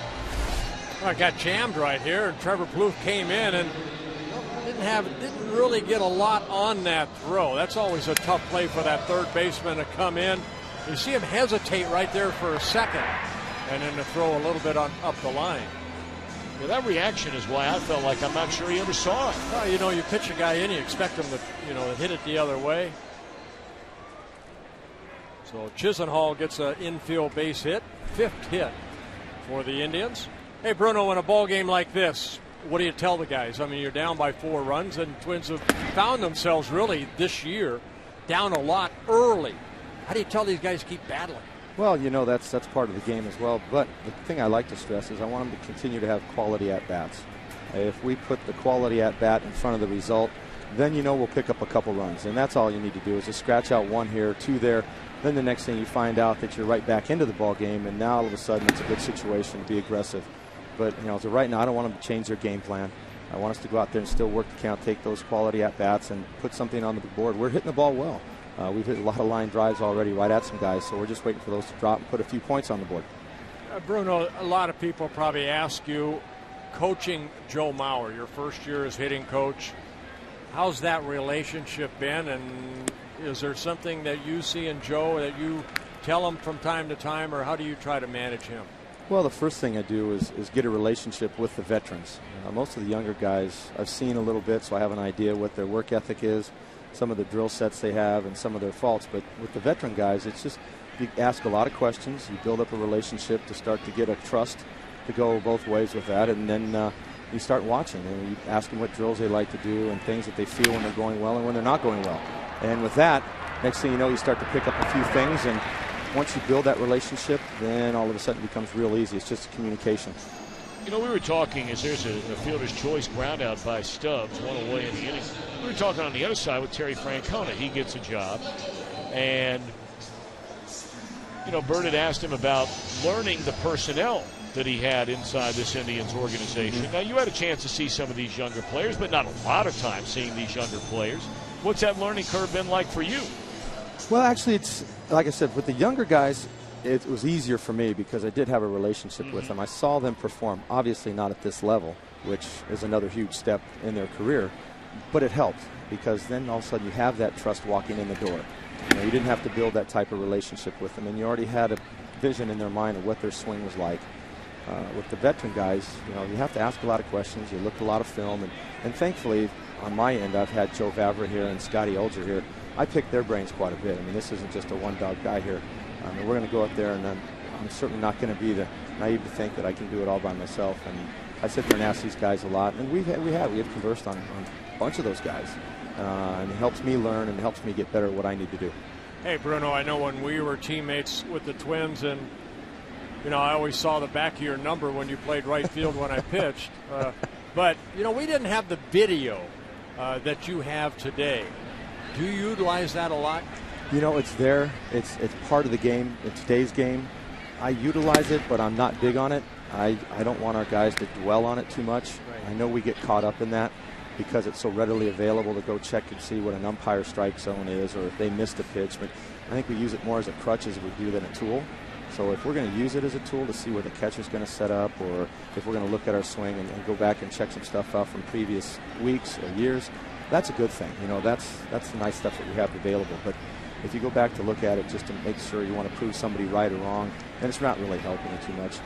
I look at it and I'll break some stuff down and I'll sit down with guys occasionally, but I really don't want them to see too much and think too much. I want them to feel what we're working on and carry that feeling out into the ball game. Hey, let me ask you one thing. Last week, Detroit was in Minnesota. I had a chance to sit down with Jim Leland and ask him about, you know, like Victor Martinez. He told me, he says, you know what, Bert? He said, sometimes hitters can swing too much, meaning they go to the cage, they hit off the tee, then they hit early, they hit late. How do you control that? There's a lot of that. That's another big difference is that now every place we go, we have our own cages, whether at home or on the road. Everybody comes in for early work, and then they have their batting practice, and some guys will come in before the game to get loose. So it's kind of my job to get to know these guys and know what they like and know what they can do. And then when we have to back off a little bit, we do it. I just say, hey, guys, not today. You guys are swinging the bat real well. Try to feed them with positive information and get them to shut it down a bit. Tom, we can't thank you enough for your time. All Thanks, the best. Bruno. Continued success. All right, guys. Hope get a few more runs here.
Top half of the fourth inning, Indians with a 6-2 lead over Minnesota. Of course, Tom Brunansky traded by the Cardinals to the Red Sox for Lee Smith back in May of 1990, and then later that year made a season-saving catch off an Ozzie Guillen line drive that preserved a win, sending the Red Sox on to the American League Championship Series. What a catch that was. Boy, that catch right there as a Twins fan reminds me of, Bob Allison's catch in the '65 World Series when he slid across the foul line down in left field. Bruno, good hitter, good power, and a very good teammate. That's the most important thing. Well, he'll be watching his hitters go to work here in the fourth inning against Corey Kluber. Kluber allowed a single and a 2-run home run after the first two batters of the game. And he's given up some hard hit balls, and here's another one deep into left center field. And that will find the seats into left center. Oswaldo Arcia solo home run. That's his 6th of the year. And that makes it a 3-run game. Well, I tell you what, earlier this year, Ron Gardenhire had to send Arcia down. He said that was one of the toughest things he had to do. He sees so much potential in this young 22-year-old. And you just saw some of the power that he can generate, hitting that ball a long way to straightaway center. Good solid swing by Arcia, and it's a 6-3 ball game. So 2 home runs hit by the Twins. There's a first out in the inning. There's a long way to go in this game. I mean, we've been here for a while already. We played nearly an hour and a half of baseball, and we're only in the top of the fourth inning. But just a 3-run game, and that's what Tom Brunansky was talking about a minute ago. Well, one here, 2 there. Next thing you know, you're down a run. Hey, he said we're hitting some line drives, but right at the defense, and hopefully some will fall in. Well, I guess if you hit it over the fence, they'll go with. You don't have to worry about anybody catching it other than the fan up there. So now Dozier, we mentioned he's homered in 3 straight games, 4 of his last 5. He hit the ball very hard, a sinking line drive and a sliding catch made by Brantley in the second inning.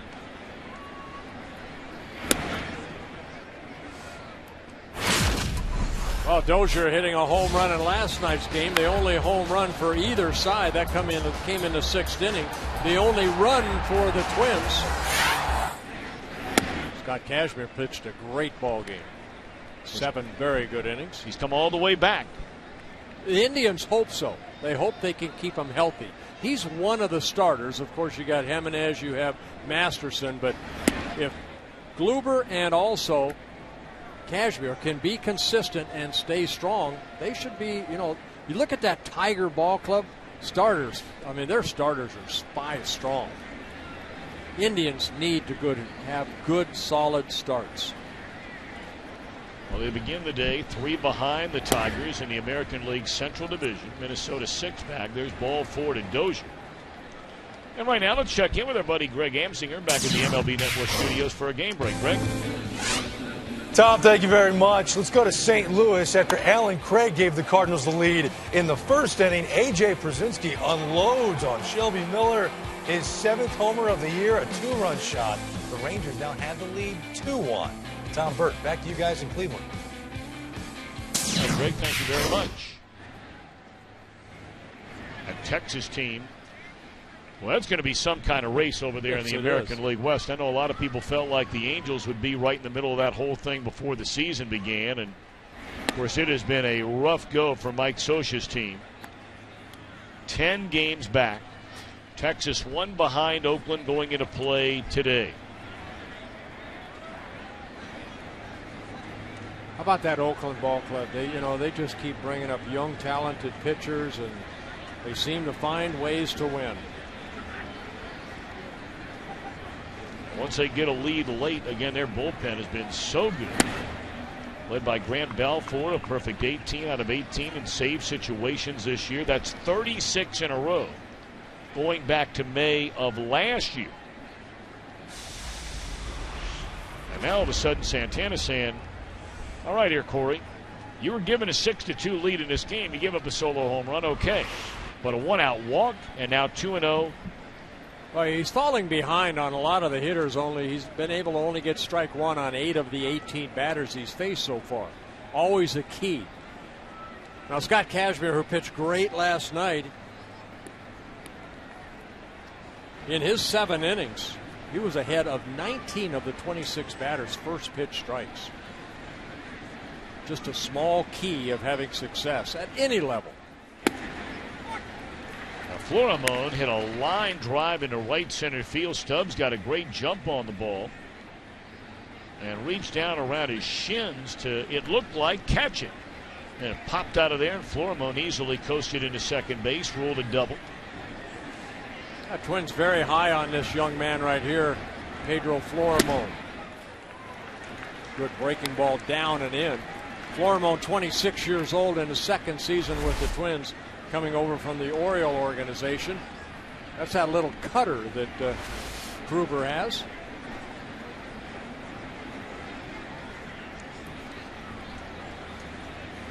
They figured if he can hit about 250, 260, they would take that because he's a very good defensive player. He's hit better from this side of the plate than he has as a right-handed hitter, a switch hitter. Pedro Florimon from the Dominican Republic.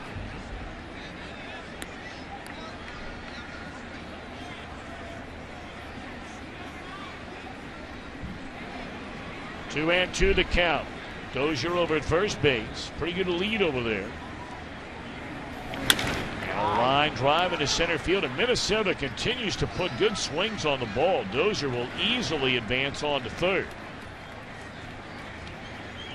Good base running by Dozier, seeing that ball was going to land to the left of Bourne, a right-handed thrower, so he scoots over to third. Florimon with his 2nd hit. So both clubs banging the ball around the ballpark. Too many walks in the 1st inning to suit the Twins, but Twins with 7 hits, Indians with 5.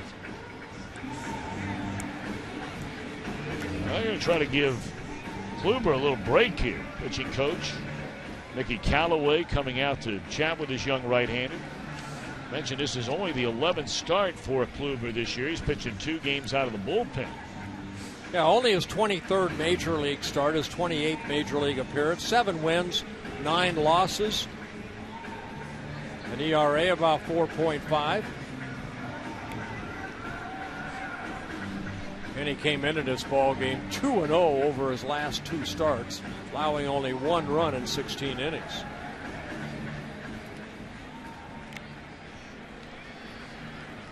So now back to the top of the order, and Clete Thomas. He had a very good at bat leading off the game as Hagedorn begins to get loose in the Cleveland bullpen. Thomas singled, scored on the Mauer home run. He struck out in the 2nd inning. Down the left field line and slicing out of play. Strike 1 to Thomas.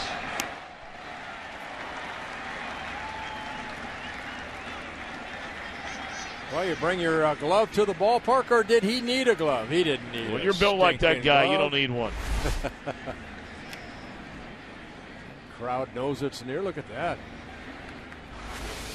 Nothing to it. Got the old school Cavaliers shirt on there.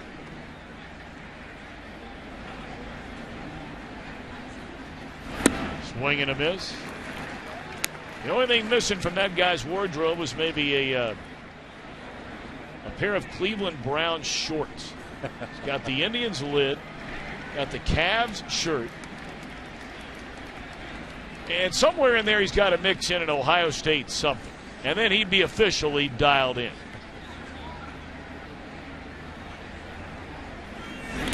Check swing, and it looked like he went, and he did. Big strikeout right there for Kluber, picking up his 3rd strikeout, able to get Thomas for the 2nd time. Went back to that little cutter down, and Thomas unable to hold up. John Hirschbeck saying it was strike 3 to home plate umpire. So now Mauer is a big at bat in this game. Granted, we're only in the 4th inning. But Cleveland with a 3-run lead. Mauer is already homered in the game. His second time up, he hit the ball right on the screws and lined out to deep left center. A ball caught by Michael Bourne.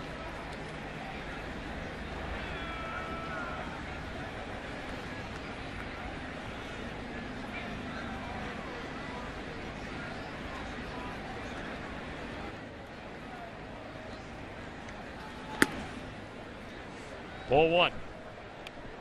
Such a pure hitter, 3-time batting champ. As a catcher, think about that. I mean, he gets beat up back there. All catchers do. Able to win 3 batting titles, 2006, 2008, 2009. 5-time All-Star, 3-time Gold Glove winner. And by the way, he won the MVP in 2009. Hard hit ball, but right at the second baseman, Kipnis, and that's all for the Twins. They get a run on the Arcia home run, strand 2, and trail by 3.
Hall of Fame provided by Goodyear. Everything Goodyear has learned, making tires that go the distance, inspires what they roll into yours. Goodyear, more driven. Of course, the big exhibit this summer at the Rock and Roll Hall of Fame, the Rolling Stones. I'm sure that's extremely popular.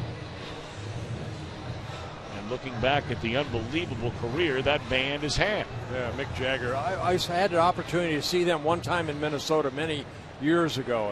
And what a performance. Unbelievable. I mean, he's a lot older than you are. A lot older. You've got about a 28-inch waist. I double that. And I'm proud of it. I know you are. 0-1 to Mike Aviles. As Swarzak is starting to trying to bottle up and gobble up some of these innings in relief of Walters, who had to leave after just 2/3 of an inning in the very first inning.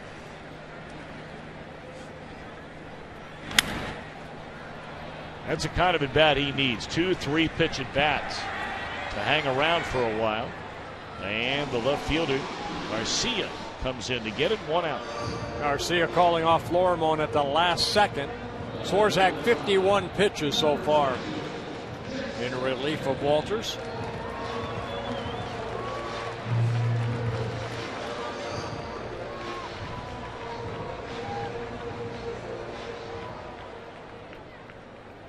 So now Kipnis, who had a 2-run double to start the 6-run first inning, and then singled into left field his last time up. 2 out of 2 for Kipnis.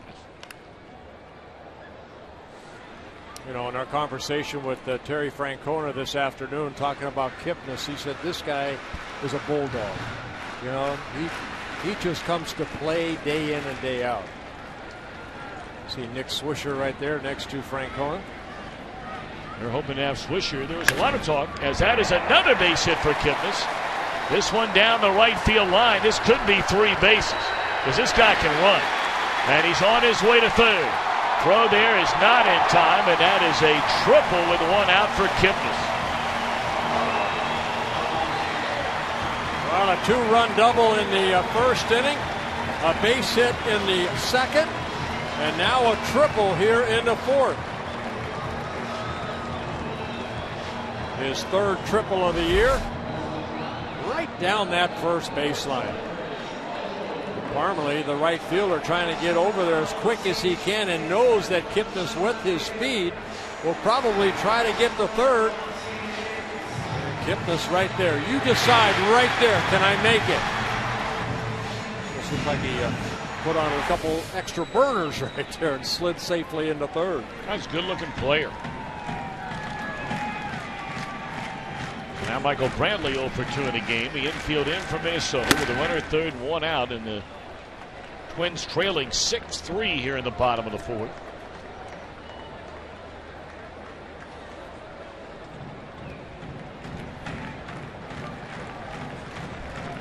Brantley, of course, his son, a former major leaguer, Mickey Brantley.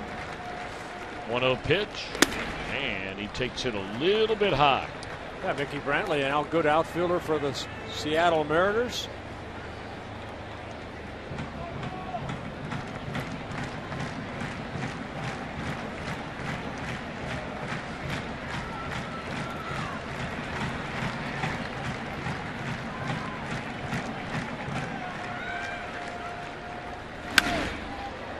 And you know that no one's happier that he's played more games in the major leagues that he himself did than Mickey feels about his son Michael. Yeah, I mean, you have the opportunity to have your pops play Major League Baseball, and you try to do what he did, you know, play at the highest level. Pretty nice, pretty nice. He came over from the Brewers in the CC Sabathia trade back in 2008. In his 5th season wearing a Indians uniform. 2-1 to Brantley. And it's in the air. Short left field. Don't think Kipnis is going to try it. He won't. Garcia fires right back into the cutoff man, and there are 2 outs in the inning. That's a big out right there for Swarzak. But 1 more to go here in the 4th.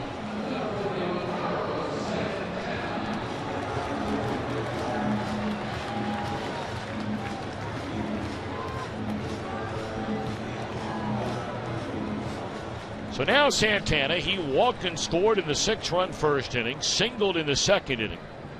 And now bats with a runner at third. The infield, of course, with 2 away, backs up.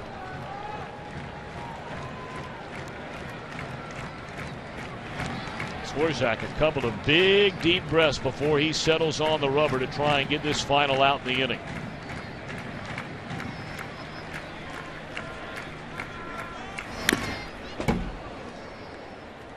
Big swing by Santana right there. 6 home runs as a left-handed hitter, 10 overall.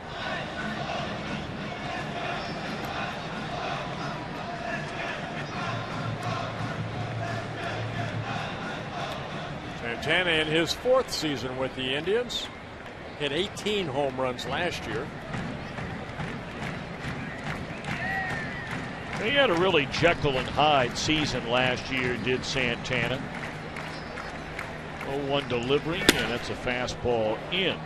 He labored out of the gates. He was batting barely over 200, 5 home runs and fewer than 30 RBIs through the 4th of July. Of course, he was slowed down by a concussion in late May.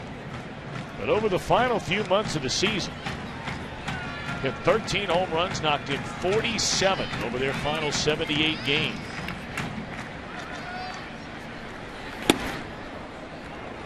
The expectation so high for this young man after coming over out of the Dodgers organization, and Terry Francona was quick to point out that he's still so young. with a big upside. Now he's taken some hits for perhaps some lapses at time to time behind the plate. But part of the growing curve through all of it. Yeah, it really is. Can he be an everyday catcher? Terry Francona thinks he can if he just works at his trade a little bit more. Not hitting. Offensively, he's fine. It's behind the plate that sometimes he gets a little lackadaisical. Indians think a lot of him. They signed him to a long-term contract, signed through 2017. And that's what you want to do. You want to lock up some of these young, talented kids like Santana. Of course, the Indians were one of the ringleaders of that, if you will, going back to those clubs they had in the early to mid and then late 1990s when they would lock up a lot of their young stars, Manny Ramirez, Carlos Baerga, Jim Thome. 3-1 pitch. And it's in the dirt. That's a nice block right there by Mauer. It's ball 4 to Santana, but he keeps a runner standing at third. When you call a breaking ball, you know a breaking ball's come, and you hope that you can catch it in the air. But Joe, again, 3 batting titles, gets beat up back there. Look at Joe right there, smothering that ball. Just keeping it in front of him. Lost it for a second, but it was right underneath him, and he keeps Kipnis at third base. Nice block. That is the first walk issued by Swarzak since he came into the game. After Walters walked 5 of the first 9 he hit about it. Terry Steinbach right there to the left of manager Ron Gardenhire, the new bench coach here in Minnesota. Well, Swarzak's strikeout you mentioned earlier, only 1 walk, 1 strikeout, that being Mark Reynolds in his last at bat. Another pitch smothered by Mauer. Reynolds struck out with a runner at third and only 1 out in that second inning. Now he has him on the corners with 2 out.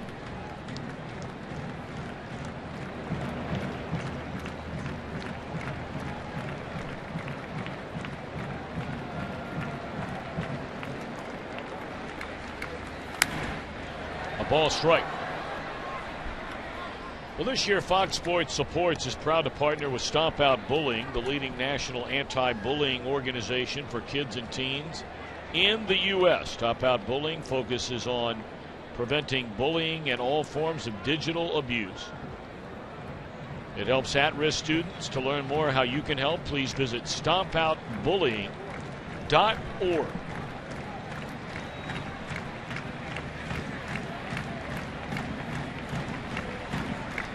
1-1 to Reynolds. Runners at first and third. 1-2. Good heartbreaking ball there. Swarzak struck out Reynolds a couple innings ago on a good fastball. This to get strike 2 on the breaking ball.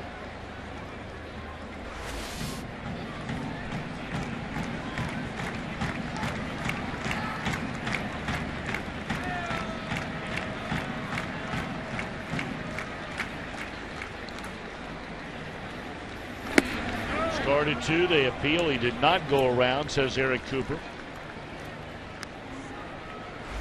Yeah, 94-mile-an-hour fastball. Reynolds, hitters have to have strong wrists to be able to do that. As strong as Reynolds is to be able to commit and then hold up at the last second.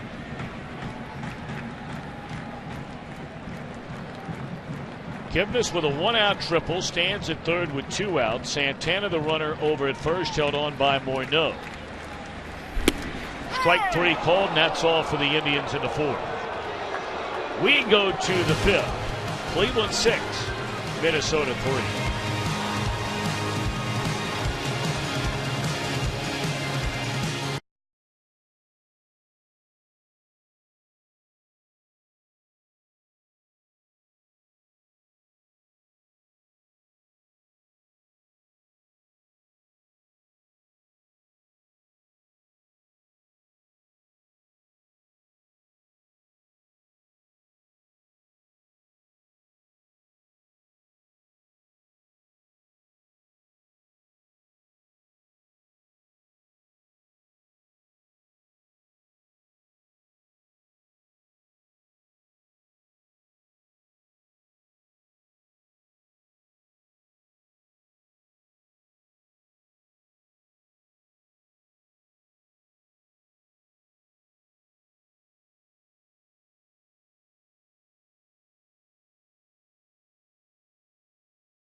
Hardware. Alongside the Hall of Famer Bert Blyleven, Tom Brenneman, our entire Fox Sports crew here in Cleveland, Ohio. 2 in the Minnesota first inning, 6 in the Cleveland first inning. Minnesota got a run back on Oswaldo Arcia's home run. And we're already in the 5th inning. We are rolling right along, We are big rolling man. now. I mean, I have the distinct honor and pleasure of sitting next to the Hall of Famer here tonight. And heck, you and I are going to be like we're going to be pen pals after this. Long-time friends before we reach even the 7th inning tonight.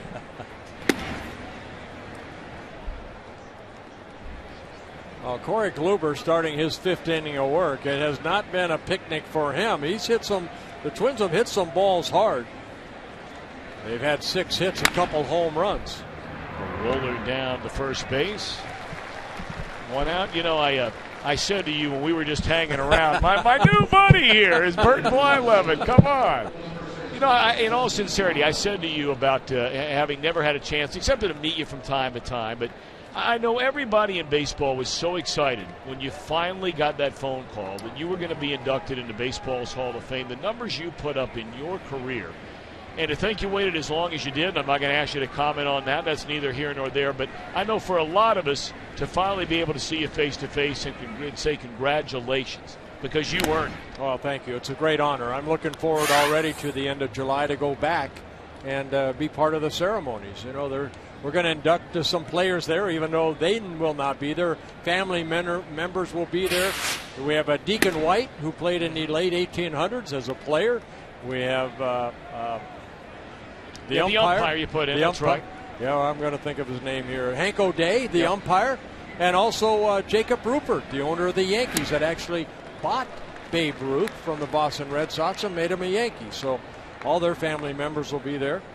And we're also going to honor some of the players that were inducted during the World War II era that maybe didn't get the recognition. So we're looking forward to that. Should be a lot of fun. A lot of Hall of Famers are still going to be there. A lot of people say, you know, well, since there's not a current day Hall of Fame player going in, you know, a lot of the Hall of Famers are going to show up. As far as I know, most of them will. I had the great honor last year. Of course, 2 years ago I was inducted. Last year I got to sit on stage, and we sit on stage and listen to, like, Ron Santo's wife, you know, go through her speech for Ron.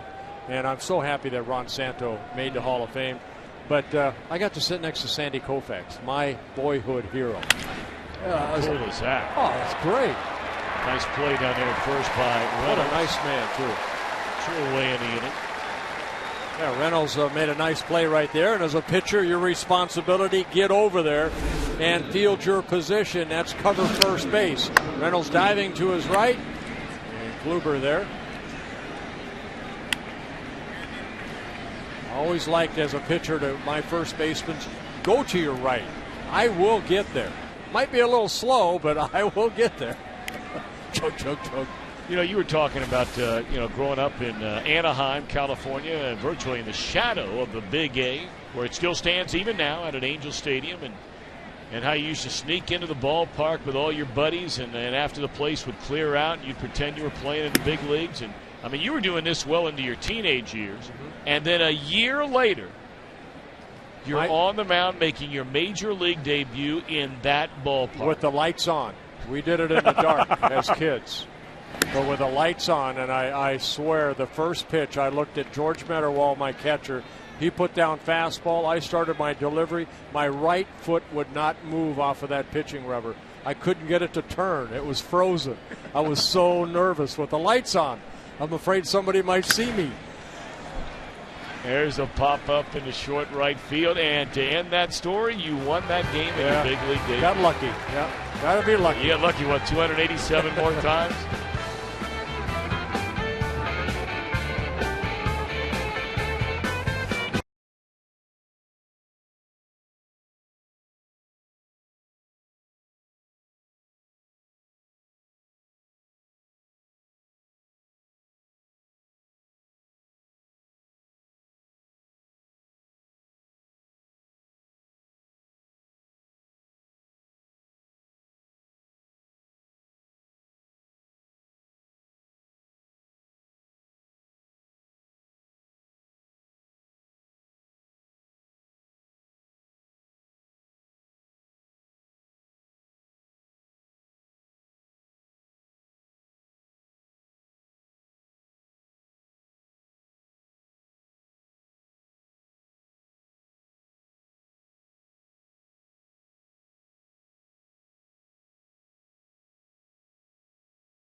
new roads.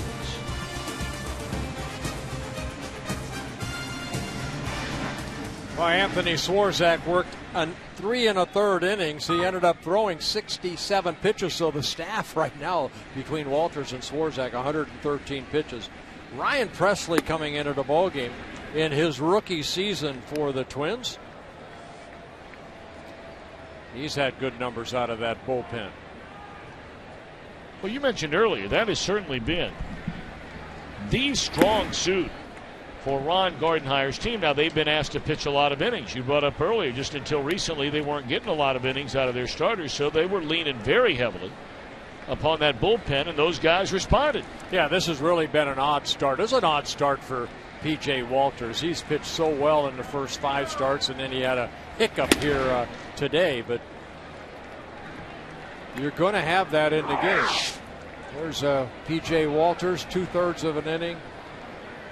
The 5 walks, 6 runs, and Swarzak did everything he could. He did give up 5 hits, but put the zeros on the board. And Presley comes in and walks the first batter he faces. Presley came into this ballgame 31 innings, 24 hits allowed, 12 walks, 24 strikeouts. We saw that look almost of pain on the face of Ron Gardenhire after watching his starter walk 5, hit a batter. Now, Swarzak did a nice job, as you mentioned, only the 1 walk in 3 1/3, but then you bring in Presley and another walk. So that's 7 walks and a hit batsman. That's what started the bottom of the first inning by walking Bourne, and then it just multiplied after that. That ball hit hard into left center field. That is up against the wall off the bat of Chisenhall, and he'll coast in with a double. And on to third goes Giambi. Lonnie Chisenhall, his second hit.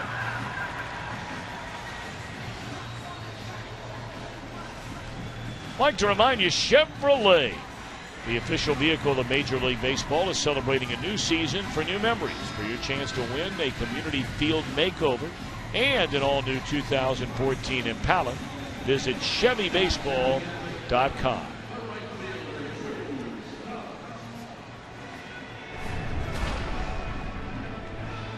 Now the Indians, after getting 6 runs on just 2 hits in the first, they've been shut out over the last 3 1/3 innings. You know, here at Progressive Field, the visiting bullpen is kind of down the right field corner. It's surrounded by cement. They used to have this in Kansas City. That it was very close, compact cement. You go down there and you start throwing with all the cement. You think you're throwing about 100 miles an hour. All of a sudden you come out of there and the field opens up. And I felt the same way in Kansas City. I had to go out there and lower my hat so I wouldn't look at everything because of that bullpen area. You talked earlier about, you know, home field advantage, and you see the Twins or the Tribes bullpen, the Indians bullpen, a little more open to where they don't feel that they're kind of, you know, compressed. Mm-hmm. That's very interesting. And it's surrounded by cement, so believe me, when you warm up there, you may be throwing 85, 90, and you feel like you're throwing 110. And the high ceilings, and there's the Indians bullpen, a little more open, a little more light. It may not be anything, but I noticed it in Kansas City my first time now. They've changed the bullpens in Kansas City. I'm talking about the way it used to be at Kauffman Stadium back in the 70s.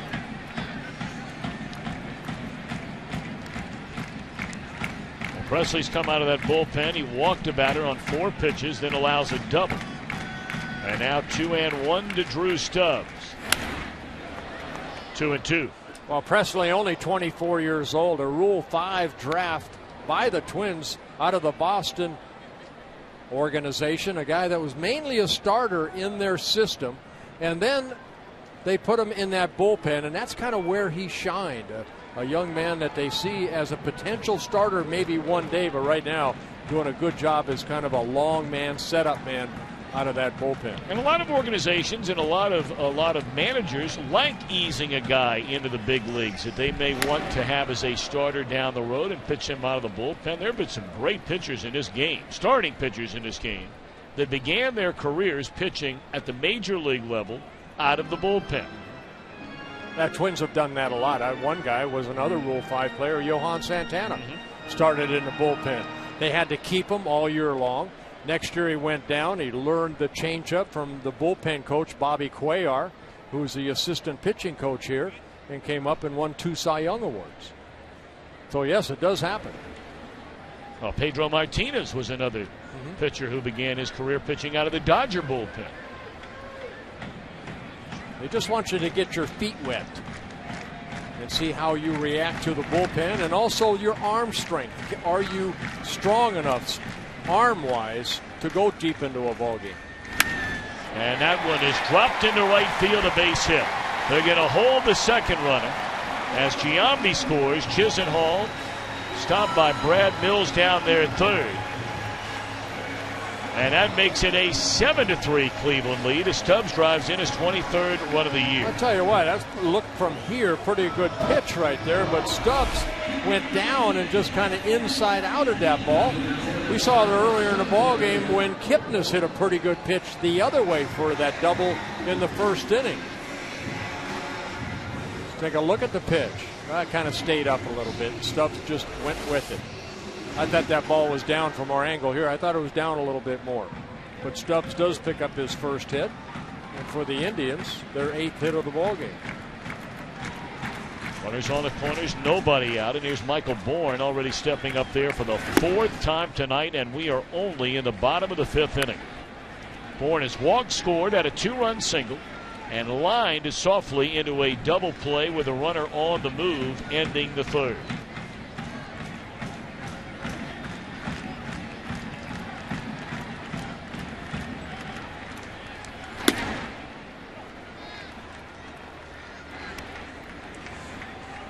Took Bourne a long time to sign. He did not sign with the Indians until the middle of February. Ended up signing a 4-year contract with the Indians. Guy that's a .272 career hitter coming into this year. Tremendous speed. Almost 300 stolen bases at the major league level. And that one hooked into right field. That'll be a base hit for Bourne. And scoring from third is Chisenhall. 2 runs home here in the Cleveland 5th, and the Tribe leads 8-3. Well, Bourne picks up his 3rd RBI of the ball game with that base hit. And young Ryan Presley having a tough time getting it out.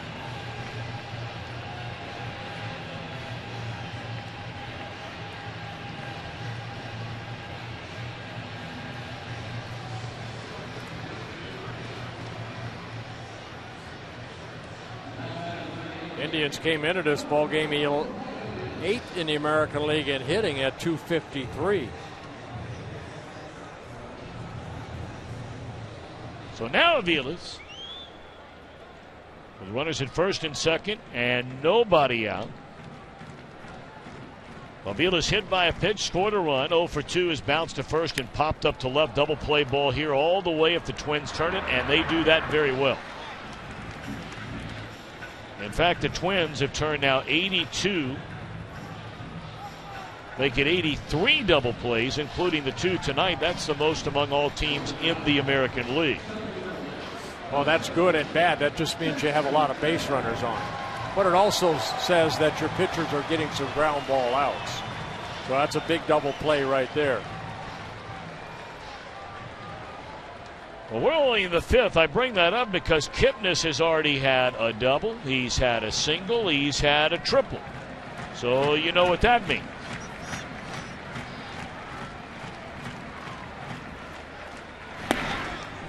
And that's one thing that Presley has done a good job of. He has not allowed a home run yet in his rookie season, covering 32 innings.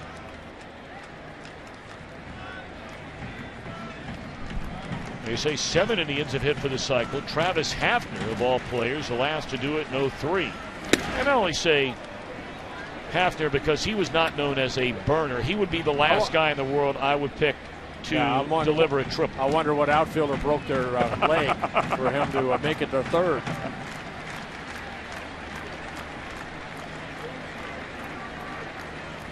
And I believe he did that against the Twins, I believe it was at the Metrodome. So it just kind of. So you couldn't kick your buddy Brunansky in front of the bus on them because we know it wasn't him. It's probably Dan Gladden. Let's blame Gladden. That's a real good idea. 2-1 to Kipnis. Well, now I thought you said you liked Michael Kadire. I mean, could it be him? No way it's Kadire, right? Well, may have been. Well, Kadire was moving around from station to station, position to position for a long time. He ended up settling up in right field. Probably hit high off the baggie and then ricocheted either left or right. All right, we're going to show you August the 14th, 2003 at the Dome in Minneapolis. Sit tight. 2-2. There's ball 3. All right, in the second inning, Travis Hafner, home run. Doubled in the 4th, singled in the 7th. This is the triple in the 8th. He could have gone in standing up. I wonder who the outfielders were. That ball looked like it was smoked into right center. It was. Why that ball wasn't retrieved back quicker. But you know, that stadium, it had that soft fence, so it could have, ricocheted left or right. I'm going to guess it ricocheted. Breaking ball is ball 4. So they're on the corners with 2 outs. And the inning will continue for the left fielder, Michael Brantley. This is really what Cleveland has done to teams in this ballpark all year long. I mean, if they could find a way, and of course it's a recipe that has been the story for a lot of teams in Major League Baseball. For whatever reason, they are great at home. And then they go on the road, and they don't even remind you of the same team. In fact, we saw Cleveland earlier this year when they played their regular home-and-home series against Cincinnati. Well, they go down to Cincinnati to play a very good Reds team, and they just get dominated for 2 days. The next 2 days, they come up here, and, I mean, there were guys that were running out of gas because they were running the bases so often. You know, they say in baseball, if you can have a .500 record on the road and win at home, you're going to be in the race.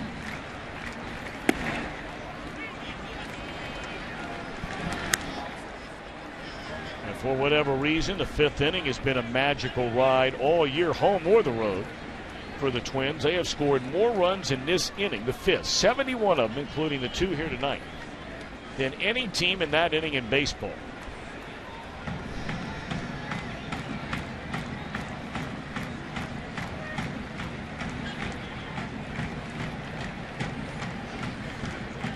Of course, it helps when you're hitting 2-0 counts. And that's what Brantley has right now. Runner goes and no throw down to second base. That'll be a steal for Kipnis. And that is 17 of them. Yeah, that's one thing that Terry Francona talked about, too. He's not a base stealer, but he steals at the right time. He knows when to go. 17 stolen bases in 22 attempts for Jason Kipnis.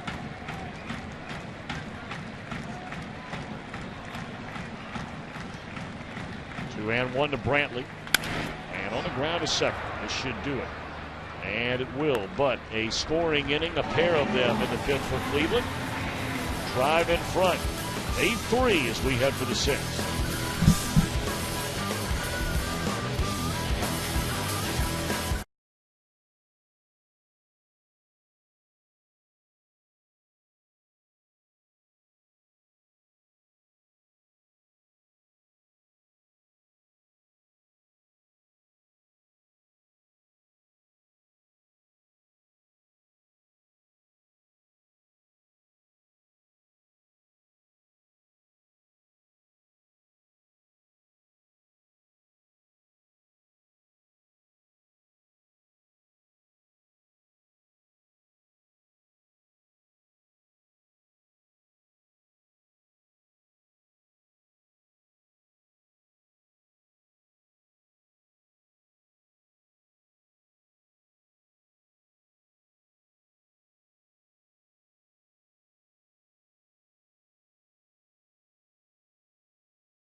ball game, of course, going on over the weekend. Give it a little bit of taste. Cleveland. Now, how about this Italian sausage? Pulled pork, coleslaw, grilled peppers and onions, or what about the Cleveland dog there, Bertful? I love it on a sausage roll. Pork and the slaw. I've been sitting here for 2.5 hours. I'm already hungry again. In a sausage race here. It's a hot dog race. Oh, look at that. Well, that's a pretty nasty move by Ketchup there. That's bullying, isn't it? Well, especially a young lady. A lot of bullying going on. Well, there is. And then onion justice is served.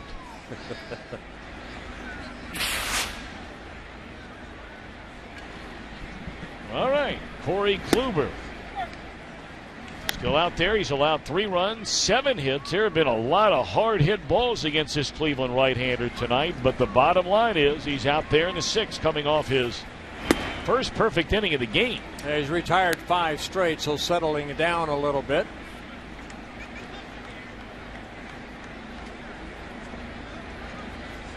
Garcia hitting a home run, his 6th of the year, leading off the 4th inning against Kluber. And he fouls it off and out of play. Been a real good night in the field and at the plate. Garcia's made a couple of nice plays out there in left, and then he hit that home run to left center that Bird mentioned in the 4th. That's 6 of them. Garcia, 22 years old, from Venezuela, signed by the Twins in 2007, and a strikeout victim here. Kelly Kluber picks up his 4th strikeout. So, Bert, let me ask you, because you are so familiar, and obviously our game is on in the Twin Cities tonight, in the entire state of Minnesota. You know, when you start to look at all these young players that Ron Gardenhire was talking about, these guys that are coming up, and we asked him, are you sort of pushing the envelope on that? And he said, look, we feel like if a guy can really handle the league he is in, whatever league that is, then we're going to move him up. It's been the philosophy of the organization. And already it's taken place with a number of their young players this year. Do you suspect that you see some of those guys before this year is over? I think a lot depends on, how they're doing as they move up the ladder. And, are they succeeding at their next step?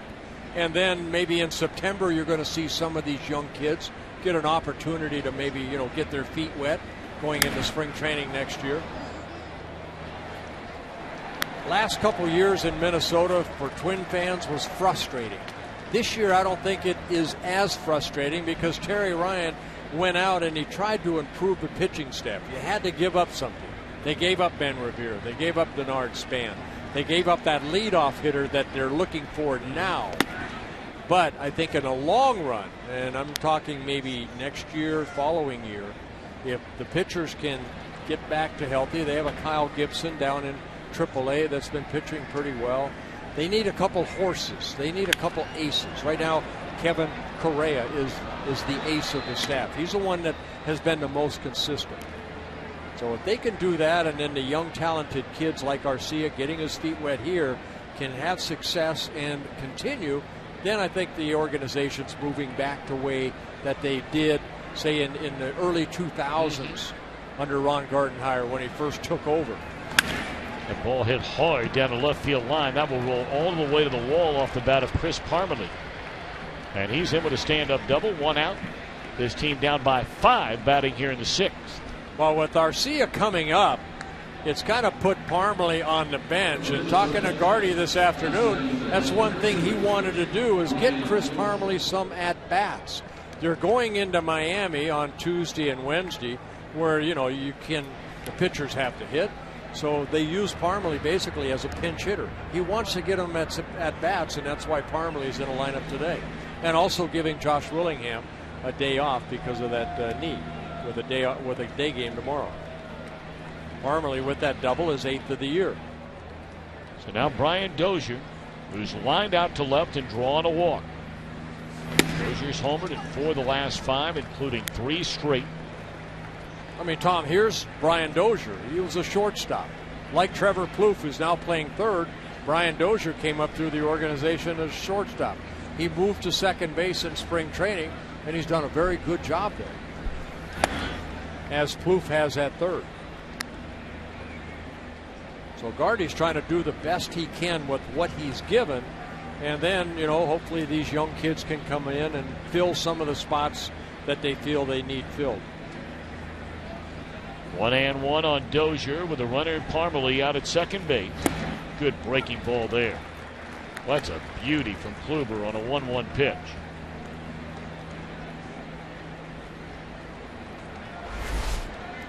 Let's take a look at the break on that pitch. Good tight rotation. That's what you saw on that breaking ball. Adam Wainwright, to me, nasty. Nasty breaking ball. Another breaking ball, but down. Of course, you were the guy that was known as having one of the great breaking balls in the history of the game. Well, and that's what I look at, the tight rotation. Does it look like a fastball coming out and then just dropping? And that's how I learned my curveball, watching Koufax and listening to Vin Scully describe Koufax's drop off of that pyramid of a mound that they had in the 60s. I mean, a pyramid. But it is actually a drop, and that's what Kluber's curveball looked good, tight rotation. He left that one up in the strike zone, and Dozier fouled it back. But you know what? If you keep that curveball down, you change the eye level of that hitter. And even though he just missed with he threw one curveball, then he missed with another one. The ball's breaking down, and then the fastball up. The hitter has to adjust. So that's pitching. 96 pitches so far. 60 strikes. 1 on, 1 out, and Dozier waiting. Long look back at second base, a second look. When he nearly caught the inside edge, coming back with a curveball again. Where you start that curveball at the hitter, and you watch Dozier's reaction.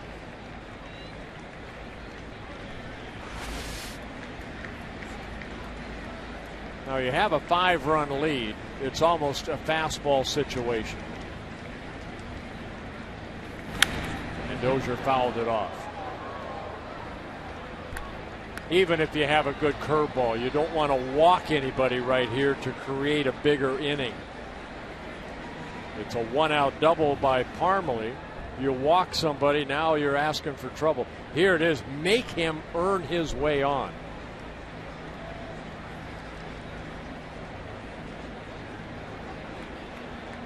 And that being Brian Dozier. Back-to-back fastballs and back-to-back foul balls off the bat of Dozier. You can see Kluber still rushing it up there pretty good. That's 94 miles an hour as he knocks on the door, the 100 pitch mark tonight. Minnesota looking for its first hit with a runner in scoring position in this series. 0 for 9 so far.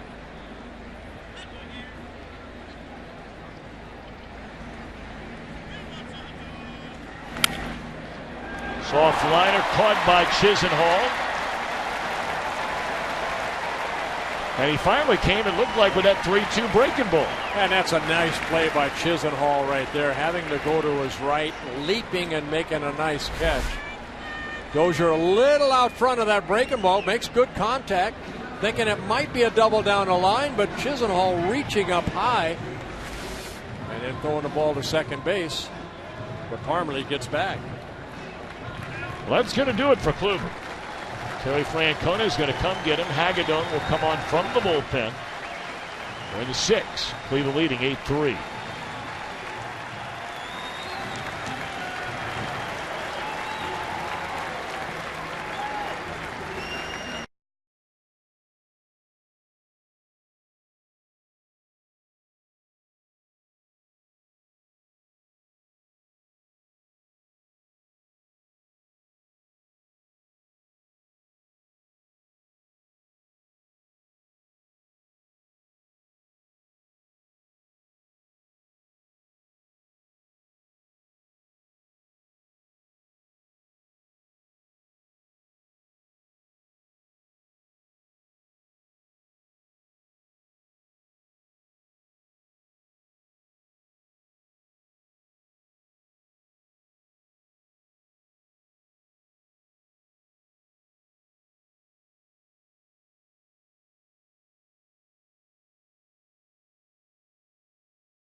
far 3 runs. He is responsible for Parmalee, who's a runner at second base, and now they'll bring on the big, tall left-hander out of their bullpen, Nick Hagedorn. Yeah, Kluber, I thought he pitched well. He gave up the 2-run home run to Mauer in the first. Indians put 6 on the board, and then he allowed 1 run, a home run in the fourth. That was it. Maybe not as good as his last 2 starts, but he's got a chance to pick up a win here. And those are his numbers over the last 3 starts. 15 strikeouts in 21 1/3 innings. Third stint of the year for this Cleveland left-hander. Threw the ball very well down to AAA Columbus. He keeps coming back up and forth. Very tough against the left-handers. But a struggle after a very good start to this season. Struggled of late since being brought back up. Hagedorn in his 3rd season with the Indians. Out of the University of Washington. Former Boston's #1 pick back in 2007. Traded over in the Victor Martinez trade in 2009. And that's all. That's strike 3. And we're off to the bottom of the 6th, 8-3 Indians.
Bert, back to you in Cleveland. All right, Greg, thank you very, very much. Bottom of the 6th inning. It is the Indians coming to bat. Presley still on the mound. And he misses up and away, ball 1. That's why that Detroit club is going to be tough to beat, because of a guy like Max Scherzer. You see the guys that are undefeated so far. Clay Buchholz currently on a disabled list. Patrick Corbin having an outstanding year.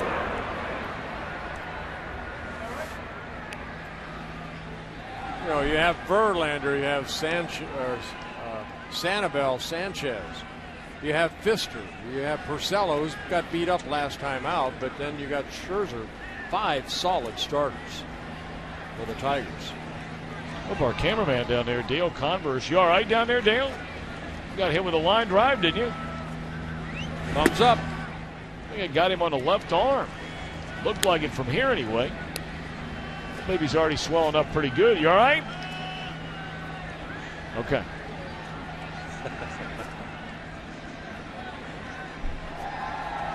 Thank goodness for that.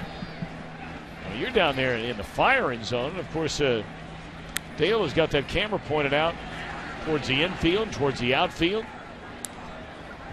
And there you get a look, a rocket that comes right at you, and you're not even looking that way. Yeah, like you said, hopefully he's all right. 2-2 on Santana. Line drive down the left field line. That'll fall in. Over to cut it off. Garcia is throwing to second base, and they got it. Told you the Twins lead the outfield and the major leagues in outfield assist. And they get another one right there on a fine play. First of all, to cut it off. And then a good throw by Garcia. Well, one thing, when Garcia was sent down, the Twins wanted him to work on his defense. Thought that maybe he was thinking too much offense, but what a throw right there. Quick tag by Dozier, and Santana trying to stretch that single into a double. Gets caught. Wow. What a great throw. Quick tag. Santana credited with a base hit and then a 7-4 put out. So now Mark Reynolds, who has walked, scored, struck out twice since. Straight up in the air. And the center fielder Thomas will call off the shortstop Florimon, and that's out number 2.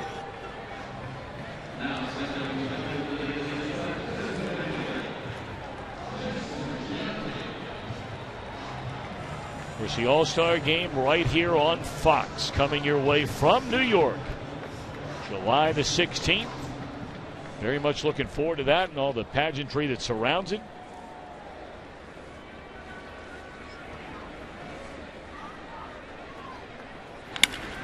Pulled into right field, a base hit by Giambi. Been on base 3 times tonight. A pair of walks, pair of runs, scored an RBI, now a single. Yeah, the 42-year-old will probably need about a week off. He can still hit. Giambi came into this year, his 19th season, a .280 career hitter with all that power.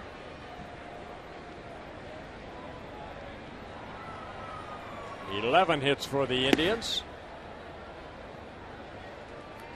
Chisenhall with 2 of the 11 hits.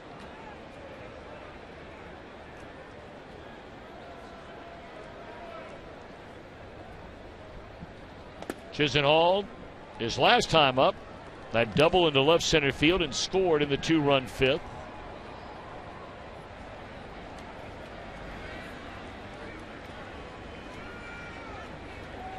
One on, 2 out. And that one gets through the catcher, Mauer. And advancing on to second, Giambi. That looked like a breaking ball that just got underneath the glove of Joe and went to the backstop. See if this ball skips right here, maybe off the plate. Exactly what it did, stayed down and underneath the glove. You expect that ball to come up. So a wild pitch will be charged to Presley, his 4th wild pitch.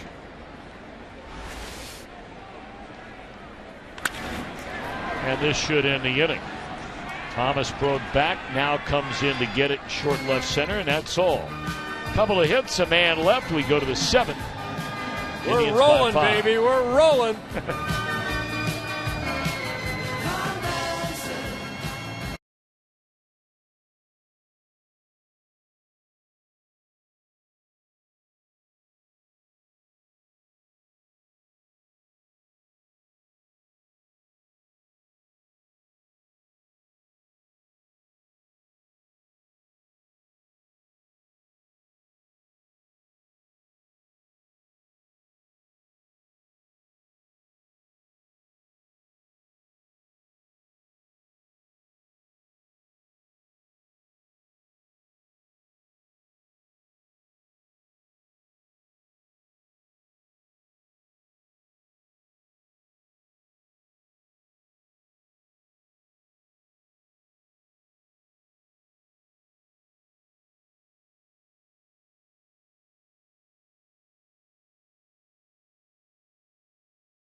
We welcome you back to Cleveland, Ohio. The home team with an 8-3 lead as Minnesota, the road team, bats in the top of the 7th inning. Top of the order. Hagedorn in relief of Corey Kluber goes 5 2/3, allows 8 hits, 3 runs earned. That's good old country hardball right there. 0-2 on Thomas. Single leading off the game. Scored on the Joe Mauer home run in the first inning. And the Sin struck out swinging twice. This guy can cut it loose. Yeah, Hagedorn straight over the top at 6'5".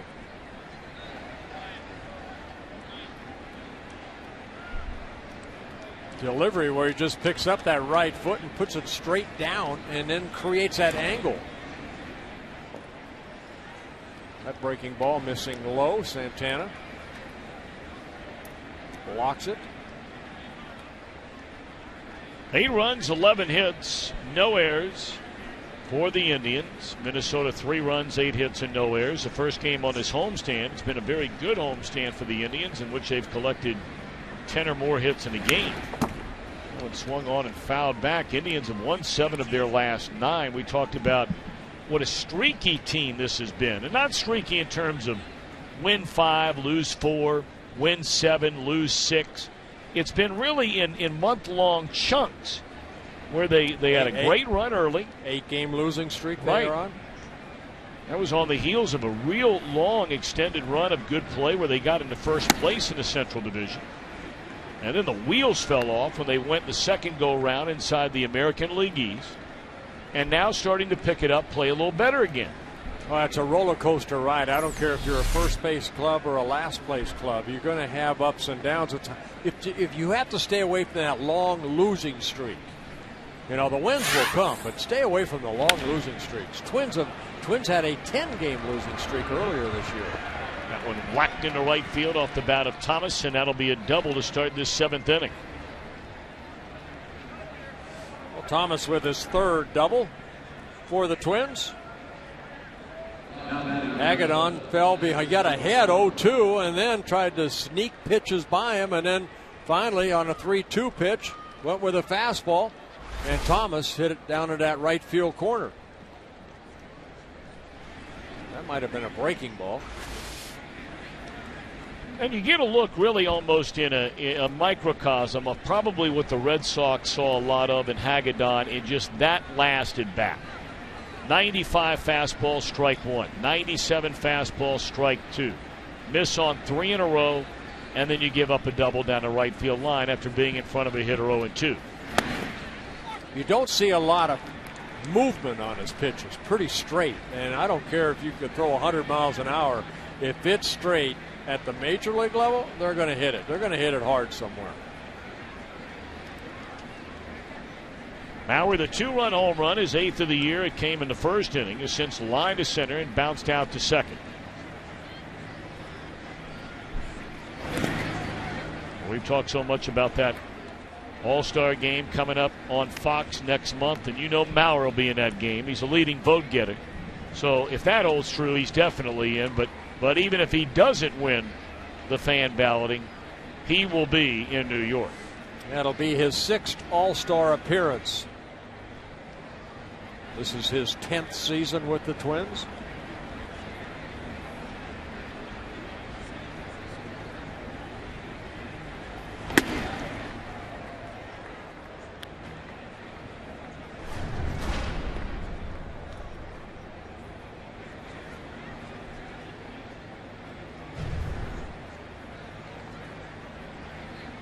The All-Star game in New York this year, in Minnesota next year. 2-1 delivery. 3 balls and a strike.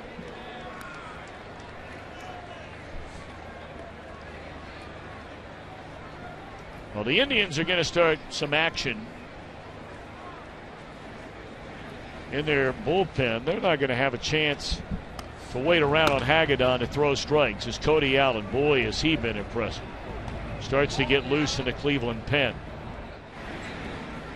3-1 on Mauer. Full count.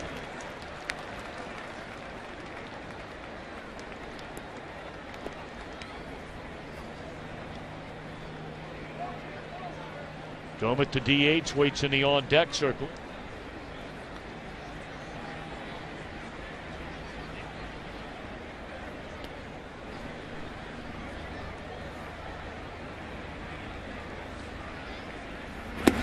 And there's a walk. Of course, the last time they had the All-Star game in Cleveland was 1997. Do you remember? 1 on, 2 out. Go ahead run at second for Alomar. Into left center field. Hometown hero. Goodbye.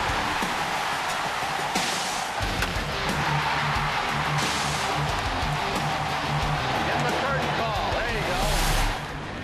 Sandy Alomar Jr., that 2-run home run, propelling the American League to a 3-1 win. Alomar named the MVP. And first player ever to win the award in his home ballpark for an All-Star game. Awesome. He was a good player. Part of the Indians Hall of Fame.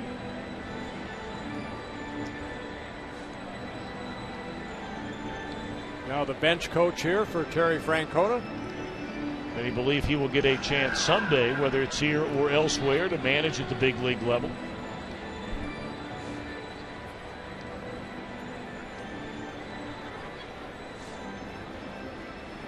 Mickey Callaway, the pitching coach, going out to talk to his tall lefty.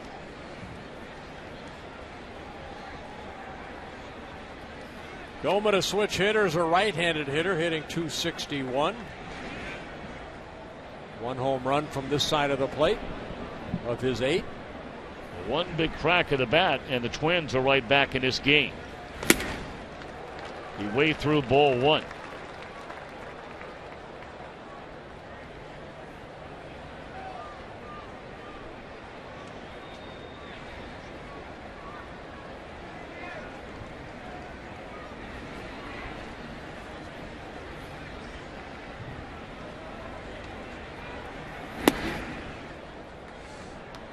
Well, Domit's been picking up some RBIs. 18 of them over the last 23 games he's been in.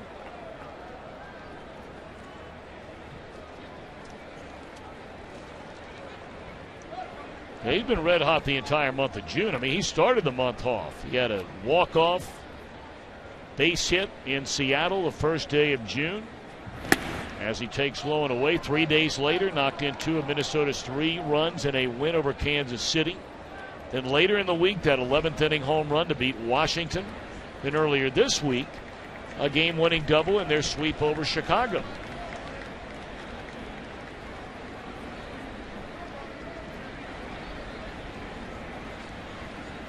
Looking for something to drive here on 2 balls and a strike with 2 on and none out. And it's lined into center field, but that's a loud out.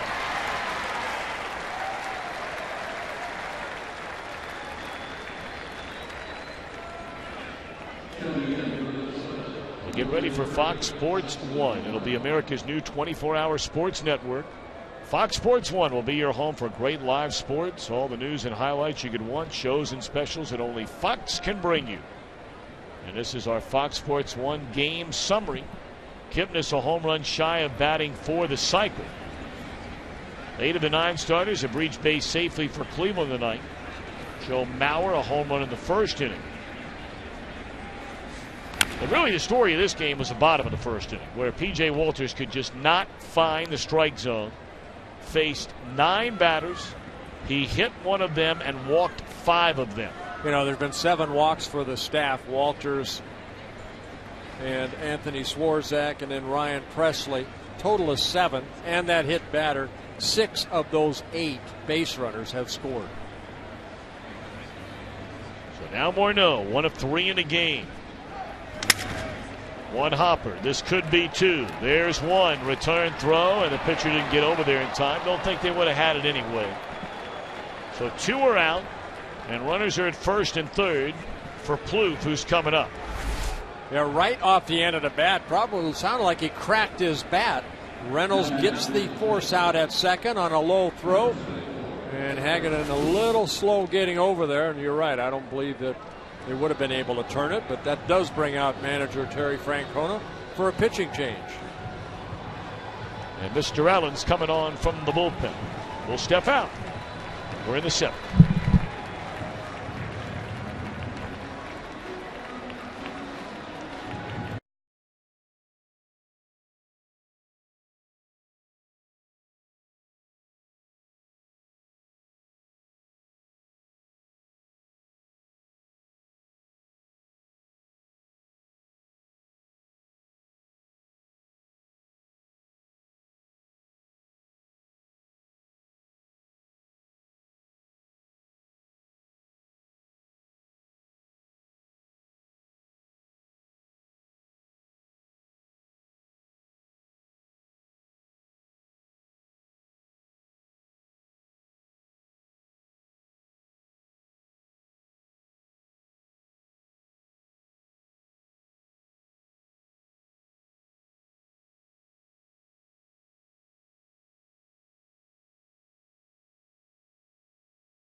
Making tires that go the distance inspires what they roll into yours. Goodyear, more driven.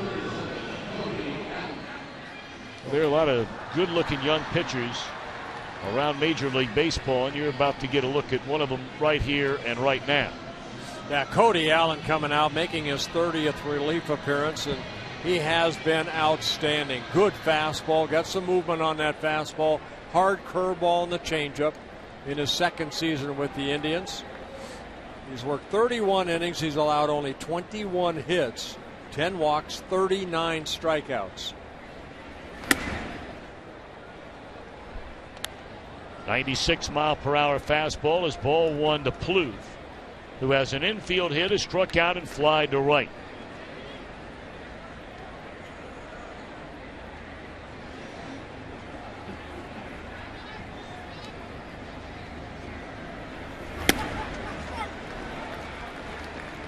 Paints the corner with a 97-mile-an-hour fastball.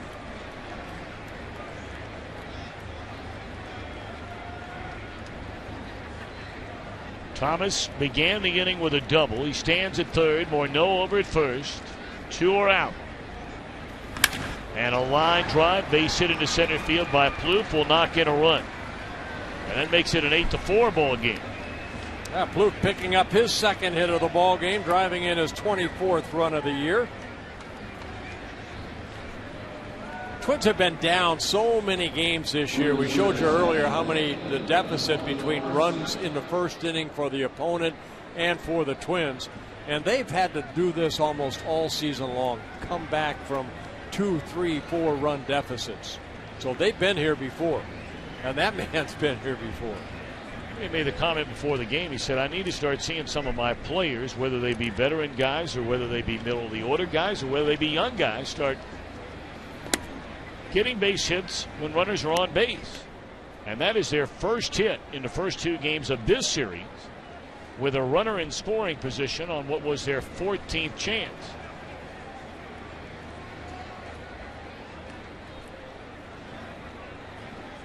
Garcia, a home run to left center field in the 4th inning. It's a ball and a strike. Well, he clobbered this ball. Boy, sure did. It almost straight away center, hitting it into the seats. That coming off of Corey Kluber in the 4th inning, his 6th home run of the year.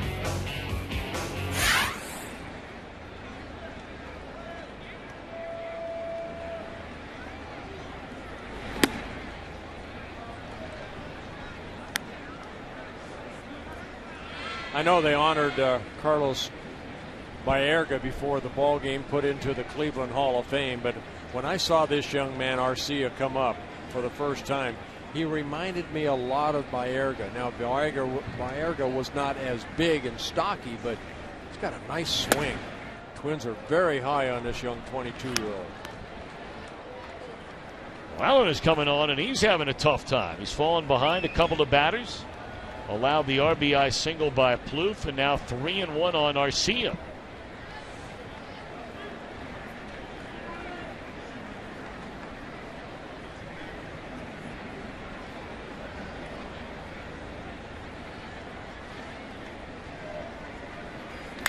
Well, he had a good cut right there and fouled it back.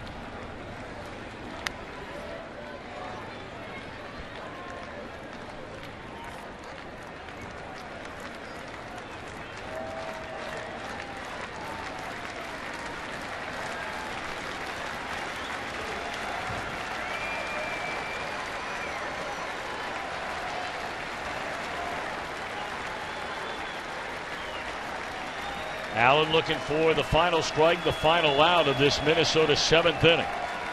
Indians leading by 4, and now the payoff pitch. We'll do it again.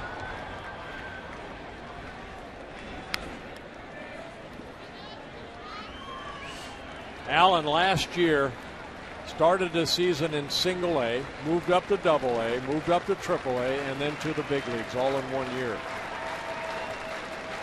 Pretty cool. That's when you know you're a player on the move. 27 appearances last year for the Indians. 3-2 once more. Struck him out on, looked like this, a high breaking ball. Minnesota gets a run on a single by Plouffe. They stand and stretch. 8-4 Cleveland.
Major League Baseball since 1997. And by Bud Light Lime, Limerita, and introducing a new Strawberry.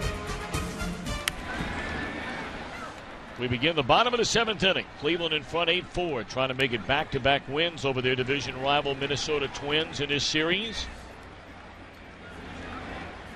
Stubbs, Bourne, and Aviles against Ryan Presley, who begins his 3rd inning of work after 3 1/3 innings of relief work from Swarzak.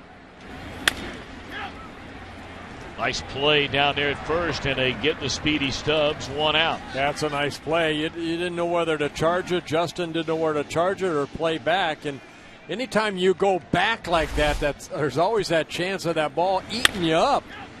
Right there, he played back, but able to quick hands. Former hockey goalie able to snare that ball and then flip it over to Presley, covering the bag for the first out.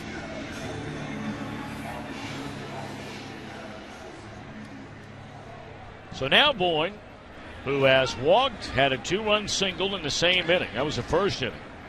Lined into a double play in the 3rd and added another run batted in with a single to right in the 5th. Bourne, who had knocked in 11 runs all year, has 3 tonight.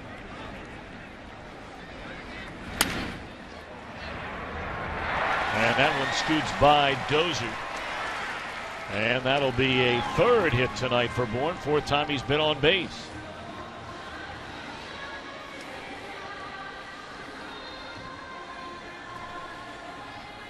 And that'll bring Mike Aviles to the plate.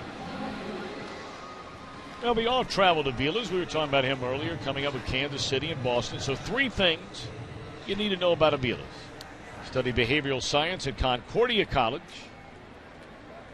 He had to tell his mom to calm down at his Little League game, for crying out loud. His Uncle Raymond played in the big leagues for the Red Sox and the Phillies. This young man coming out of high school, born in New York, he did not have a single Division I baseball scholarship offer. So, went to a small college and predicted as he walked in the door as a freshman at Concordia that he would take an upperclassman starting shortstop job. He did, and wound up being the Division I Player of the Year out of Concordia in 2003. Best player in all Division II.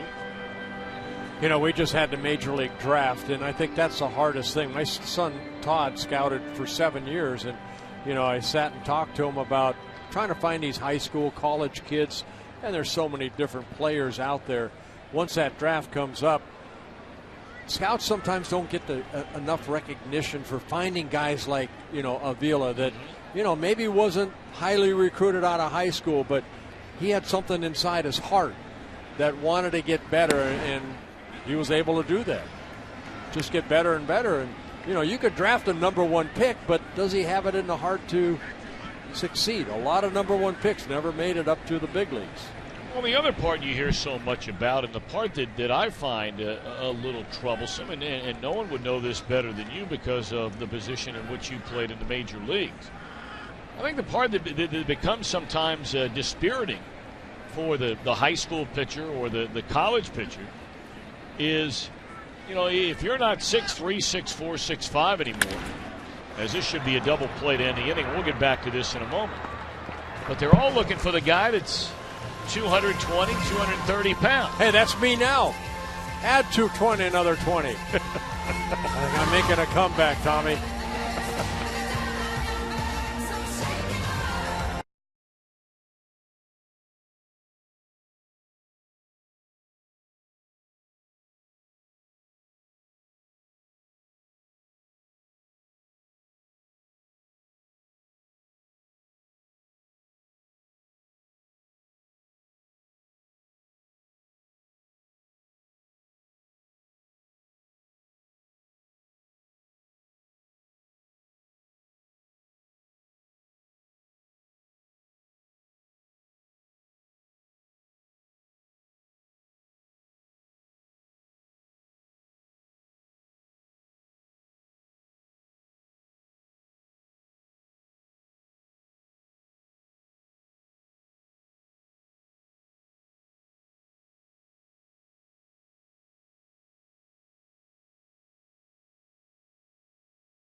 Out of Cody Allen, and now they'll hand the ball to another right-hander out of their bullpen, having a very good season, trying to protect this 8-4 lead as we go to the 8th, and that's Brian Shaw.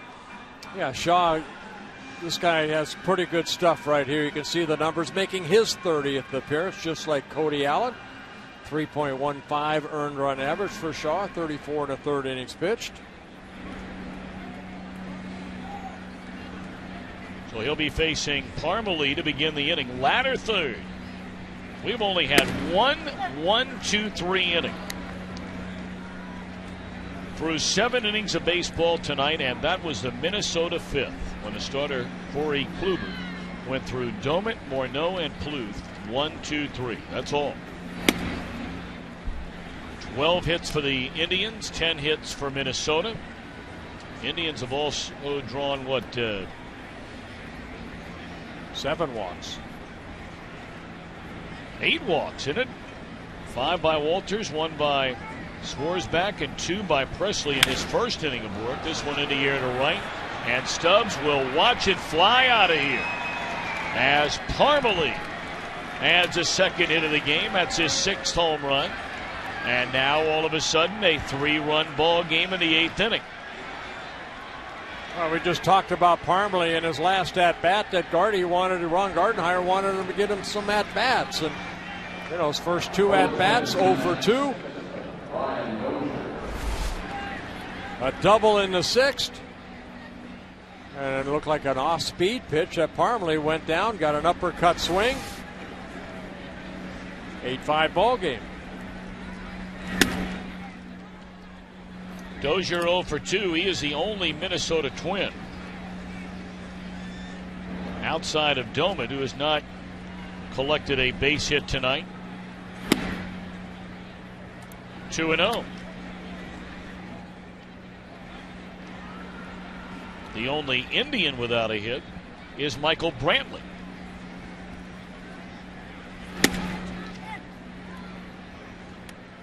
Well, that home run allowed by Shaw, his 3rd in 35 innings pitched in his first season with the Indians. Yeah, he was in that big 3-way deal we referred to earlier, which brought Drew Stubbs. I mean, they had moving parts going everywhere. Shaw came from Arizona to Cleveland. Stubbs, Cincinnati to Cleveland. Chu, Cleveland to Cincinnati. I mean, you had multiple players working around the 3 teams involved in that deal. I know you do Cincinnati. Jason Donald, is he with the down club? in the minor leagues? He's down in the minor leagues. Well, I thought he was going to be a good out of Arizona, University of Arizona. Well, he's a second baseman. Tough to fill that spot, second base. That would be a tough spot to get. There aren't many spots, I think, in baseball. Of course, you don't want to bring that name up here in Cleveland because that is still a very touchy topic about all that went down with Brandon Phillips here while he's no longer here. Fox Sports 1 is America's new 24-hour sports network. Your home to great live sports, news and highlights, all the shows. America's new sports network is Fox Sports 1, coming August the 17th.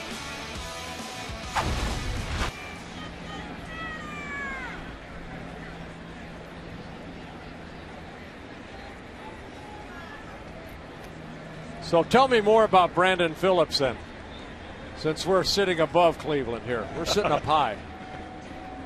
Oh, he's a great player. Oh, boy, is he ever in there strike. Of course, for whatever reason, and he admitted, Phillips has admitted that, he did not get off on the right foot with Eric Wedge, a former manager. It here happens. In Cleveland. It does happen.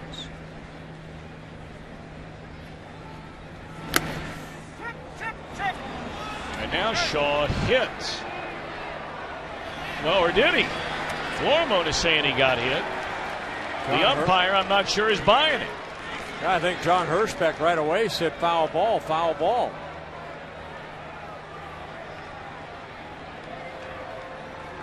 Ron Gardenhire is going to come out.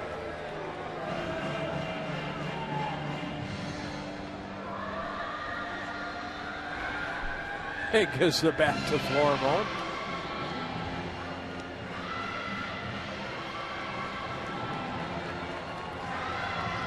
Well, there's not much you can say about it. Umpire makes a call like that, and it is what it is. Well, the pitch inside to Flormone as we take a listen.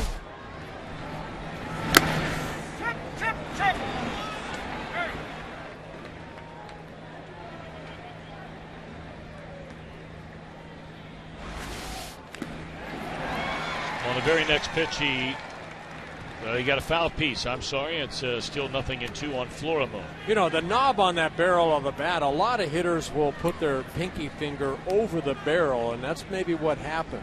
Is, a lot of guys, let's see if Flormone does that. Yeah, see, he's at the knob. So John Hirschbeck must have thought it hit the knob of the bat. Of course, maybe it's down on the knob of the bat now because it hurts too bad to wrap it around the bottom.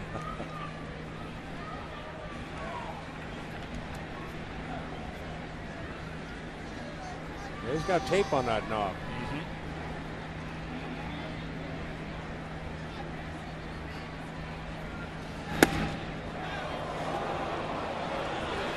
Pretty good fastball right there, but off the outside corner.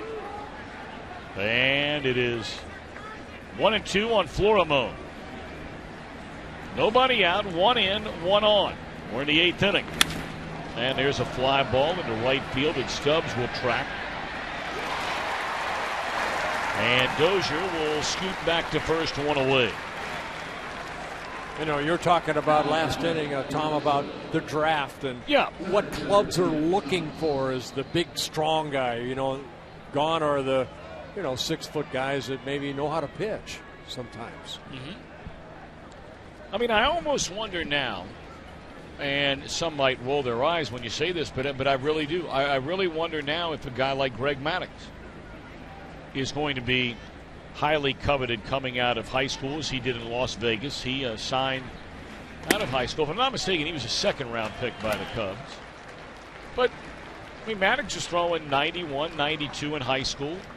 Not very big, certainly not muscular and thick, very thin coming out of high school. I almost wonder if a guy like that is now not slipping into the 7th, 8th, 10th, 15th, 20th round, whatever it might be. Yeah, but I look at, you want to be a number one, but, to get drafted, no matter where you're at, if you have the determination and the desire and, you progressively get up, you'll make your money here, especially in today's game. So to be a bonus baby, that's nice, but your goal is to get to the big leagues. Sure. Doesn't matter. It shouldn't be about money. It should be about competition, about playing against the best in the world. There's been guys that are 50-round draft picks that make it to the big leagues. Sure. Other number ones don't make it.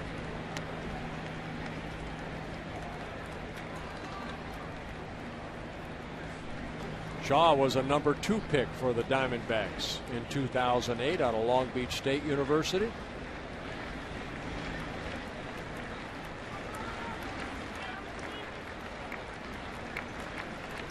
Two and two to Thomas, and a throw will send the runner back to the bag. I don't think that runner over at first base in an 8-5 game with 1 out in the 8th inning is going anywhere. I just think at Long Beach University, that's where Jason Giambi went, too. They produced some very good baseball players out of that university.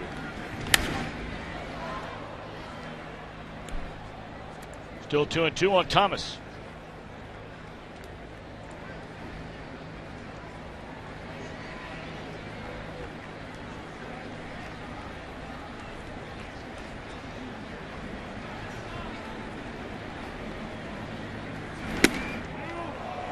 Tried to come in a side gate and missed off the outside corner.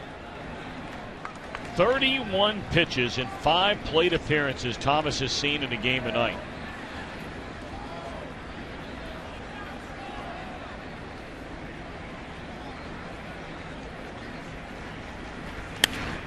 And another foul ball off out of place, so it'll be 32 pitches for Cleve Thomas. And that's what you want your leadoff hitter to do. Get a lot of pitches, especially earlier in the ball game. Get to show your teammates what that pitcher has. Corey Kluber started the ball game for the Indians. Shaw, the 3rd different reliever used by Terry Francona. 3-2 pitch again. Well, if you're Terry Francona, you're ready to come out and choke Shaw. He comes into the game, gives up a home run. He's got a 3-run lead, and he has walked 2 batters since. And in fact, well, here he comes. Get ready. He may not do it publicly. But with a left-handed batting, Mauer coming up. They're going to bring on a left-hander from their bullpen. 8-5 ball game. Mauer coming up. We'll be back.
Who signed as a non-roster invitee back in February, added to their 40-man roster in mid-March.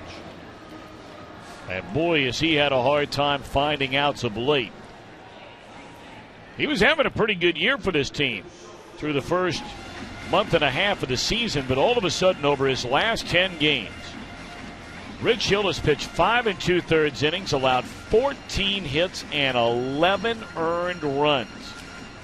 Well, 17 1/3 innings overall, 12 walks, 20 strikeouts. Hill has some major league experience with the Cubs, the Orioles, the Red Sox.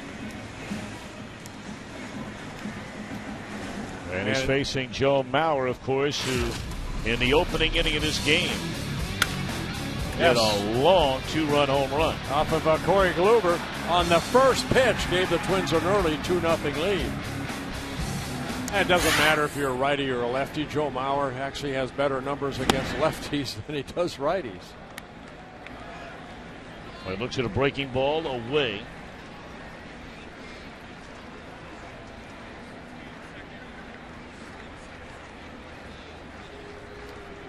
So Mauer represents a tying run here in the top of the 8th inning. 2 on, 1 out.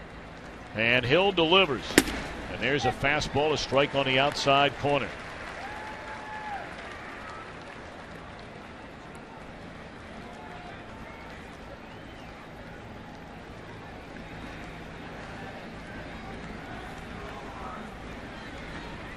There are the numbers where Mauer just saw that. 368 against lefties. Hill with a fastball, slider, changeup.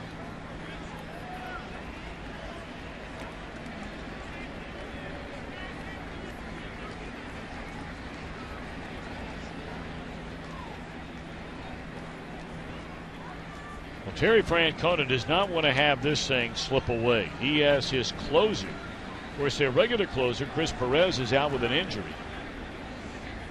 He's been getting kicked around in his rehab assignment. They were going to bring him up prior to the weekend, decided against that. As Hill gets ahead at 1 ball and 2 strikes, so they have now their current closer, Vinny Pastano, beginning to crank it up in the bullpen. They might bring him in for a 4-out save if Hill can get the out of Mauer right here and right now.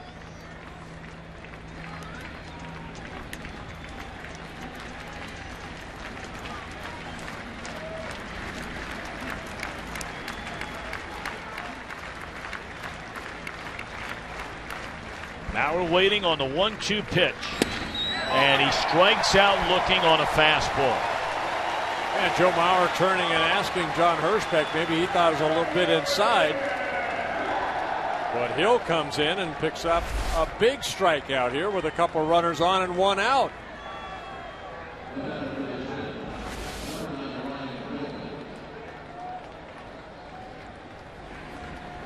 So now the switch hitting Doman, who is 0 for 4 in the game.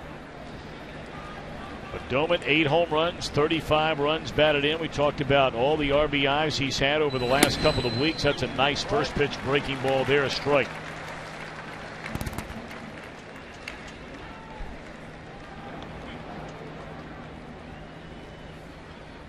Twins 1 of 10 with runners in scoring position in the game tonight. 1 hit in this series with a runner in scoring position.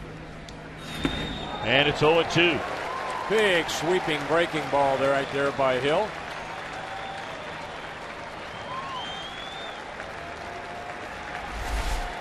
Looks like he took a little off this one and it would end up going down and in.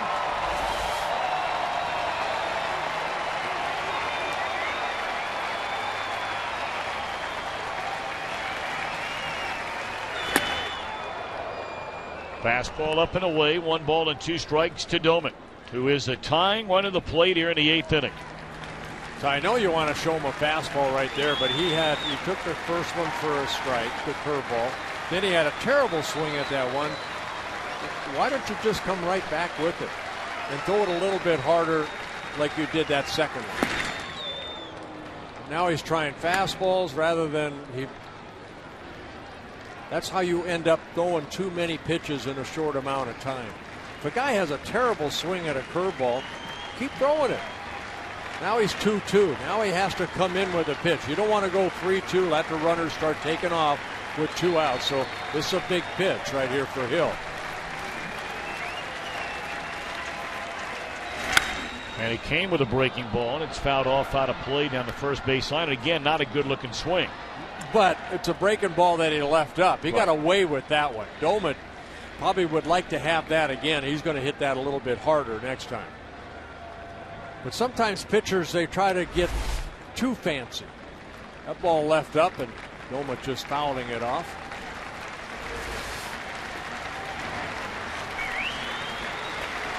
Two balls, 2 strikes on Domet. 2 on, 2 out.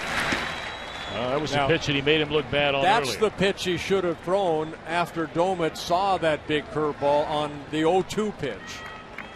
So he wasted really 2 fastballs, and now it's 3-2. The runners are going to be moving. Now an extra base hit might get this game, by 1 run if a couple runs can score. Thomas, pretty good speed at first base. He'll get that head start. It'll be the 7th pitch in the at-bat after Hill got ahead. No balls and 2 strikes. He okays the sign with Santana, and here he comes. Swing and a miss. And that will do it. Finally gets him out on that breaking ball. Thank you.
To the game brought to you by Burger King, where taste is king. It's been quite a night for Jason Kipnis, a 2-run double in the first inning.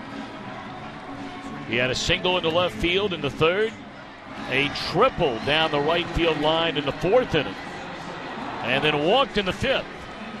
So here he is in what the Indians hope will be their final time to bat tonight, leading 8-5 in the bottom of the 8th inning.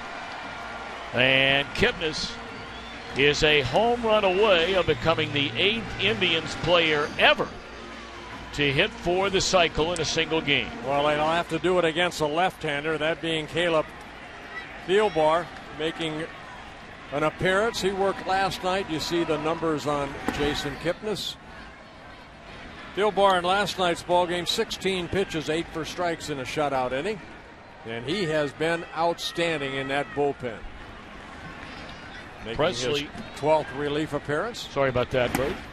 Presley goes 3 after Swarzak gave him 3 1/3. Tell you what, those 2 guys did a nice job tonight. That's 6 1/3 innings tonight, and only 2 runs allowed by that duo from the Minnesota bullpen. We brought up earlier, you see these guys every day. It's a good group.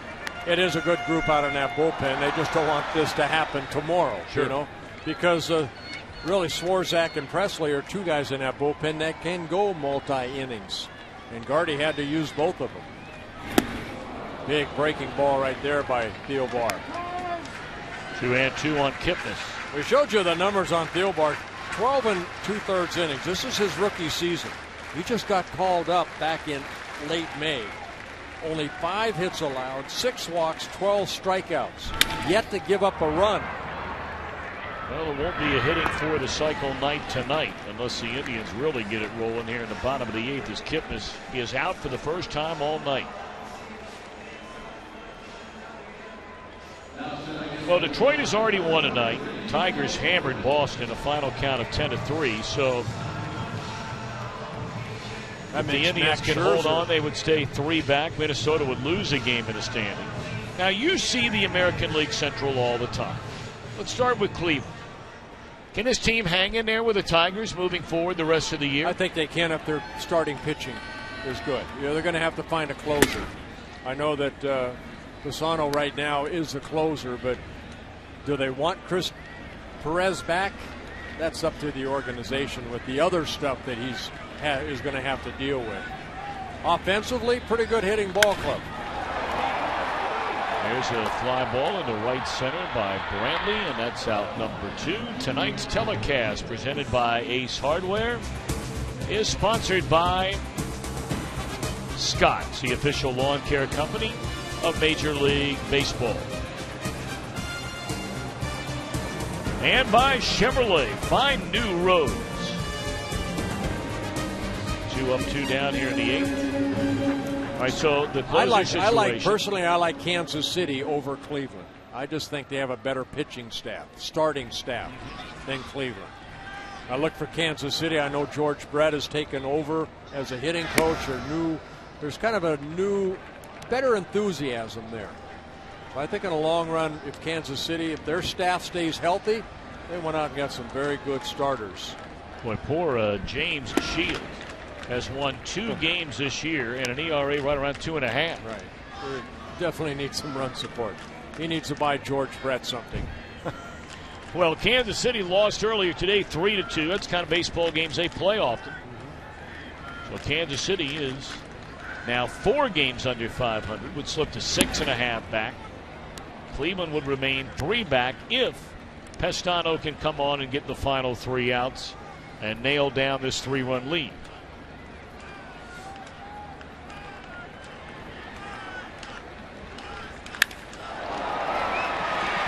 Deep left center field, but back to get it is Thomas. Our second 1-2-3 inning of the night. So Morneau to start the Minnesota ninth. Twins trail by 3.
On in our game tonight, and now he's on trying to get the save, 2 of his last 2, pitching in his 22nd game, primarily in the setup role in front of Chris Perez, and that's Vinny Pestano. Yeah, we talked to Vinny. You know, he's been a closer in college, also the minor league, 71 minor league saves, but now he's doing it in the big show, and he feels he can do it. He pitched in last night's ball game. He got the final 3 outs in the 9th inning against the Twins. A 1-2-3 inning through 11 pitches, 9 for strikes. Hey, Rich Hill did a nice job. I mean, for a guy who's really been kicked around here of late, he came in facing the tying run, and it just happened to be Joe Mauer. Well, he struck him out looking. He got Ryan Doumit swinging and maintained the 3-run lead as we're underway in the top of the 9th inning.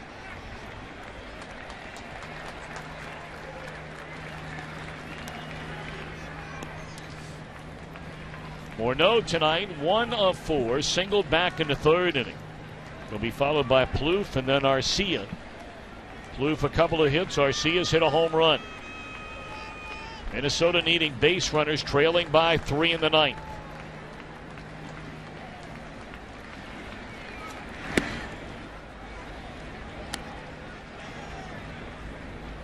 We brought it up earlier. It's going to be fascinating to watch. Of course, you know, you grow up in a town or you live in a town and you watch your local baseball team play all the time. And if you've been a Twins fan for a long, long time, you're so used to seeing Morneau in that lineup each and every day through the years. You know, come the trade deadline, will Ron Gardenhire still be writing his name in the lineup? A free agent at season's end.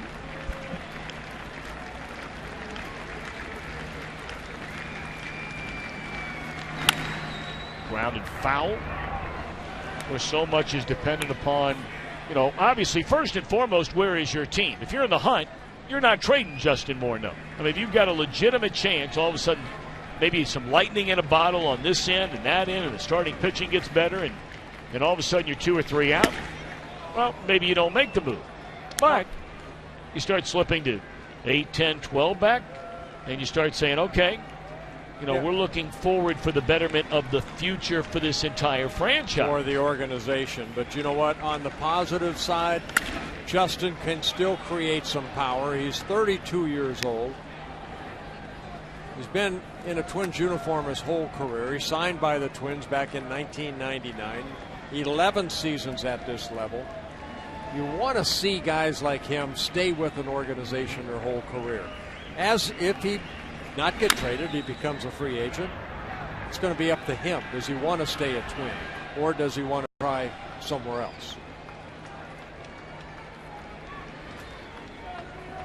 I've always thought it's not necessarily the toughest decision to go sign a player as a free agent from another team. I've always thought the toughest decision for a general manager is exactly the scenario that Morneau is in right now. Guy's been a great player for you for a long time.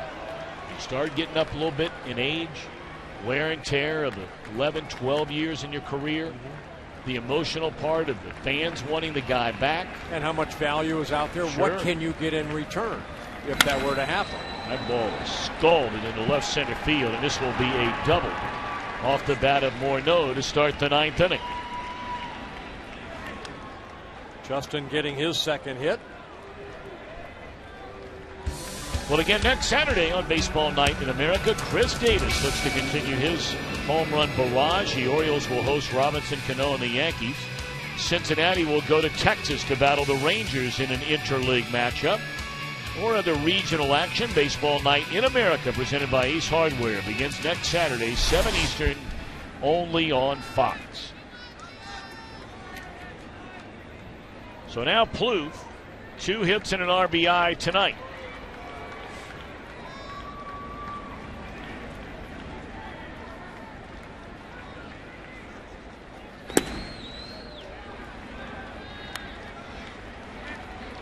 You know, just to finish up our thought on Justin Morneau, knowing Justin, he wants to stay in a Twins uniform. He loves living there, loves playing for the Twins. In the air, right center field. Bourne drifting over to get it. And Morneau going to advance on to third.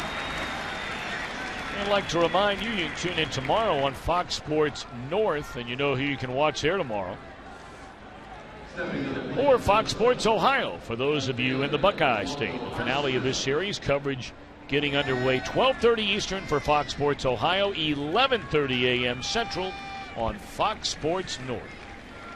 You'll be back with your regular running mate tomorrow. Yeah, Dick Mr. Bramer and Brent. I will be doing the game tomorrow. That'll be Matt Underwood and Rick Manning on Fox Sports Ohio. Yes. Former teammate of mine, Rick Manning. Good man. Good center fielder, too. Yep. You ran down many of my mistakes. Some he couldn't catch up with.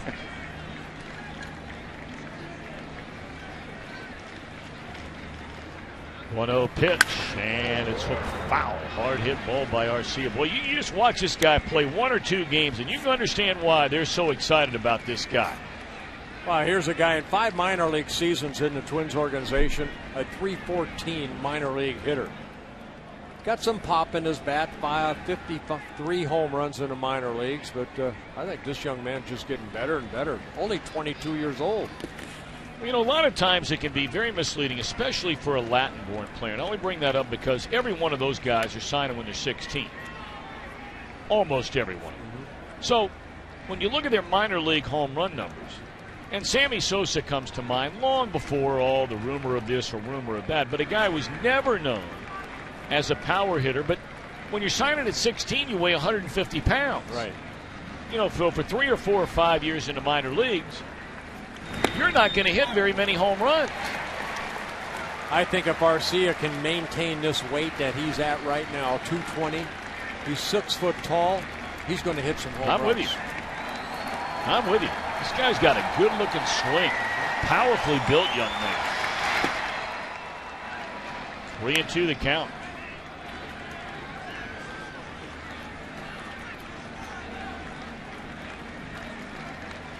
He reminds me body-wise, maybe a little shorter, but body-wise reminds me a lot of Carlos Gonzalez with Colorado. Stocky, strong. Not afraid of the ball either. He will lean into that pitch. Ground ball to short that'll play to run, but the Indians will trade that for the second out. That makes it 8-6. But Cleveland down to its final out of the game. Yeah, that's all they want is outs right there. Arcia picking up his second RBI as Morneau scores. But the Twins down to their final out.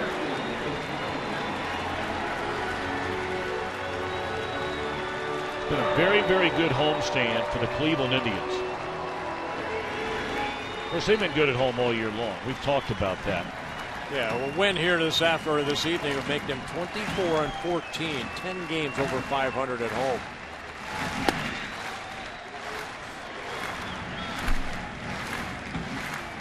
They took 2 of 3 from Texas, 2 of 3 from Washington, 2 of 3 from Kansas City. And a win tonight guarantees them a 4th consecutive series win. Well, Parmelee's had 2 very good at-bats. In the 6th, a double, and then a leadoff home run in the 8th. Our producer tonight is Carol Langley. Our director, Jonathan Evans. Our associate director is Brian Biederman. And our broadcast associate, Paul Marmaro.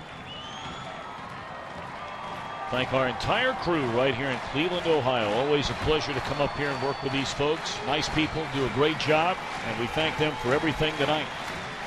This first time you and I have worked together, I've enjoyed it. I've really enjoyed it. Too many walks, but I've enjoyed it. This ball is hammered into right field, and all of a sudden it is a 1-run game on the long ball by Parmelee, who has homered in each of the last 2 innings. This guy had 5 home runs all year, and he's got 2 in back-to-back trips to the plate. And again, Ron Gardenhire mentioning he wanted Parmelee to get some at-bats because he has not been able to play a lot. A double in the 6th, a home run in the 8th, and here with 2 outs in the top of the 9th. It's his 2nd home run of the game and his 7th of the season. So Pastano getting hit around a little bit here in the ninth inning. Well, now all of a sudden you got a guy coming to the plate who's homered in 3 straight games. He doesn't have a hit tonight. He has walked twice, and that's Brian Dozier. Not only 3 straight games, 4 home runs over the last 5 games.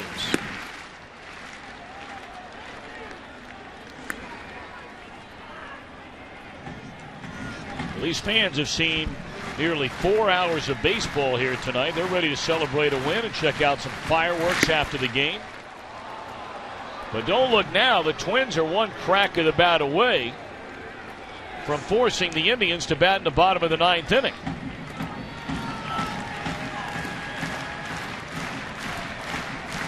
Two and one on Dozier. And Pastano to the plate. Swing and a miss. Yeah, Dozier slipping a little bit right there. Looked like his right heel slipped when he took this mighty swing.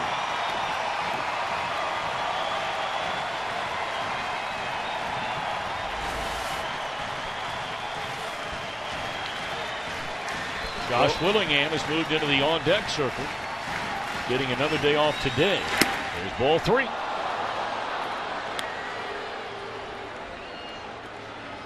Now, that was 10 minutes ago that Bert Blyleven said, you know, they got to figure out what they're going to do to this Indians team about getting the final 3 outs in a game. 3-2 to Dozier. And he has walked, which will give Willingham a chance to bat representing the go-ahead run.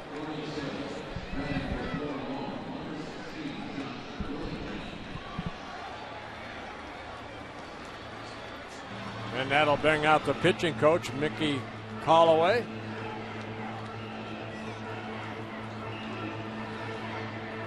Well, I know some of the quote-unquote, you know, sabermetricians out there will make the argument that, or it has been made anyway. I'm not suggesting everybody feels this way. That, you know, the closer's role is just another job, and you can find somebody to do it. I know, Bert, I can just tell by your reaction right away where I'm going on this. There is no way I've ever been able to buy that argument. There are some guys that are great 7th, 8th inning guys. You give them that closer role, and it's like their heart goes to another level of just they're not able to relax. One thing that for the Twins, Glenn Perkins been able to take that closer role into a very good season so far this year. He's accepted that role, and he's going to do a good job at it. There are some guys, you know, Vinny Pastano has always been a good setup guy. Now all of a sudden, in his mind, the game is dependent on him. Rather just go out there and do what you did in the 7th and 8th inning, and that's what Perkins talked about.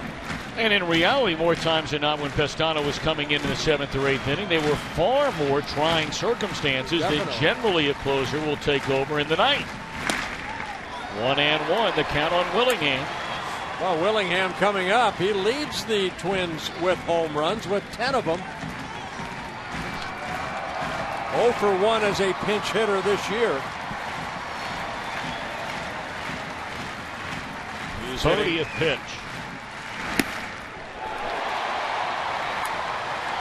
Two nasty pitches down and away.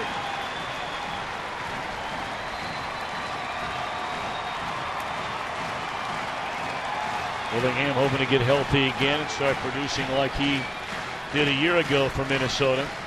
1-2 pitch. Try that breaking ball once more. Yeah, Willingham last year, 35 home runs. He drove in 110 runs.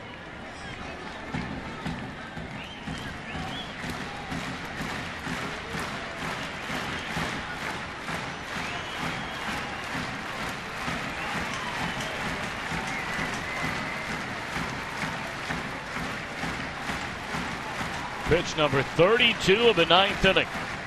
2 outs. And a foul ball to stay alive for Willingham.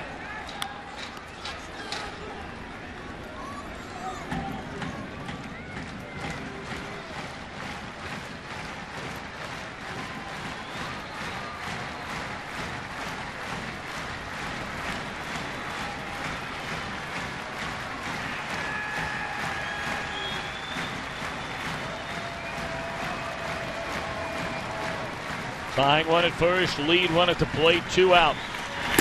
Ball 3. Now that'll give Brian Dozier maybe a head start. I'm sure Francona's going to want to hold him on, which Reynolds does.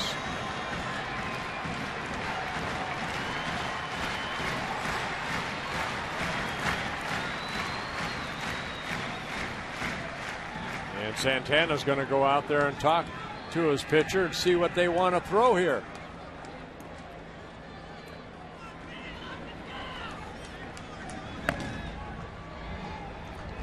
Matt Albers cranking it up now in the bullpen. Vestano came on, allowed a single, got a fly ball that advanced a runner, a ground out, which brought in a run, but you had 2 outs, nobody on, and a 2-run lead. He then surrendered the home run to Parmalee, walked Dozier, and now has gone 3-2 on Willingham with a 1-run lead. And that will take care of Willingham and the Twins tonight.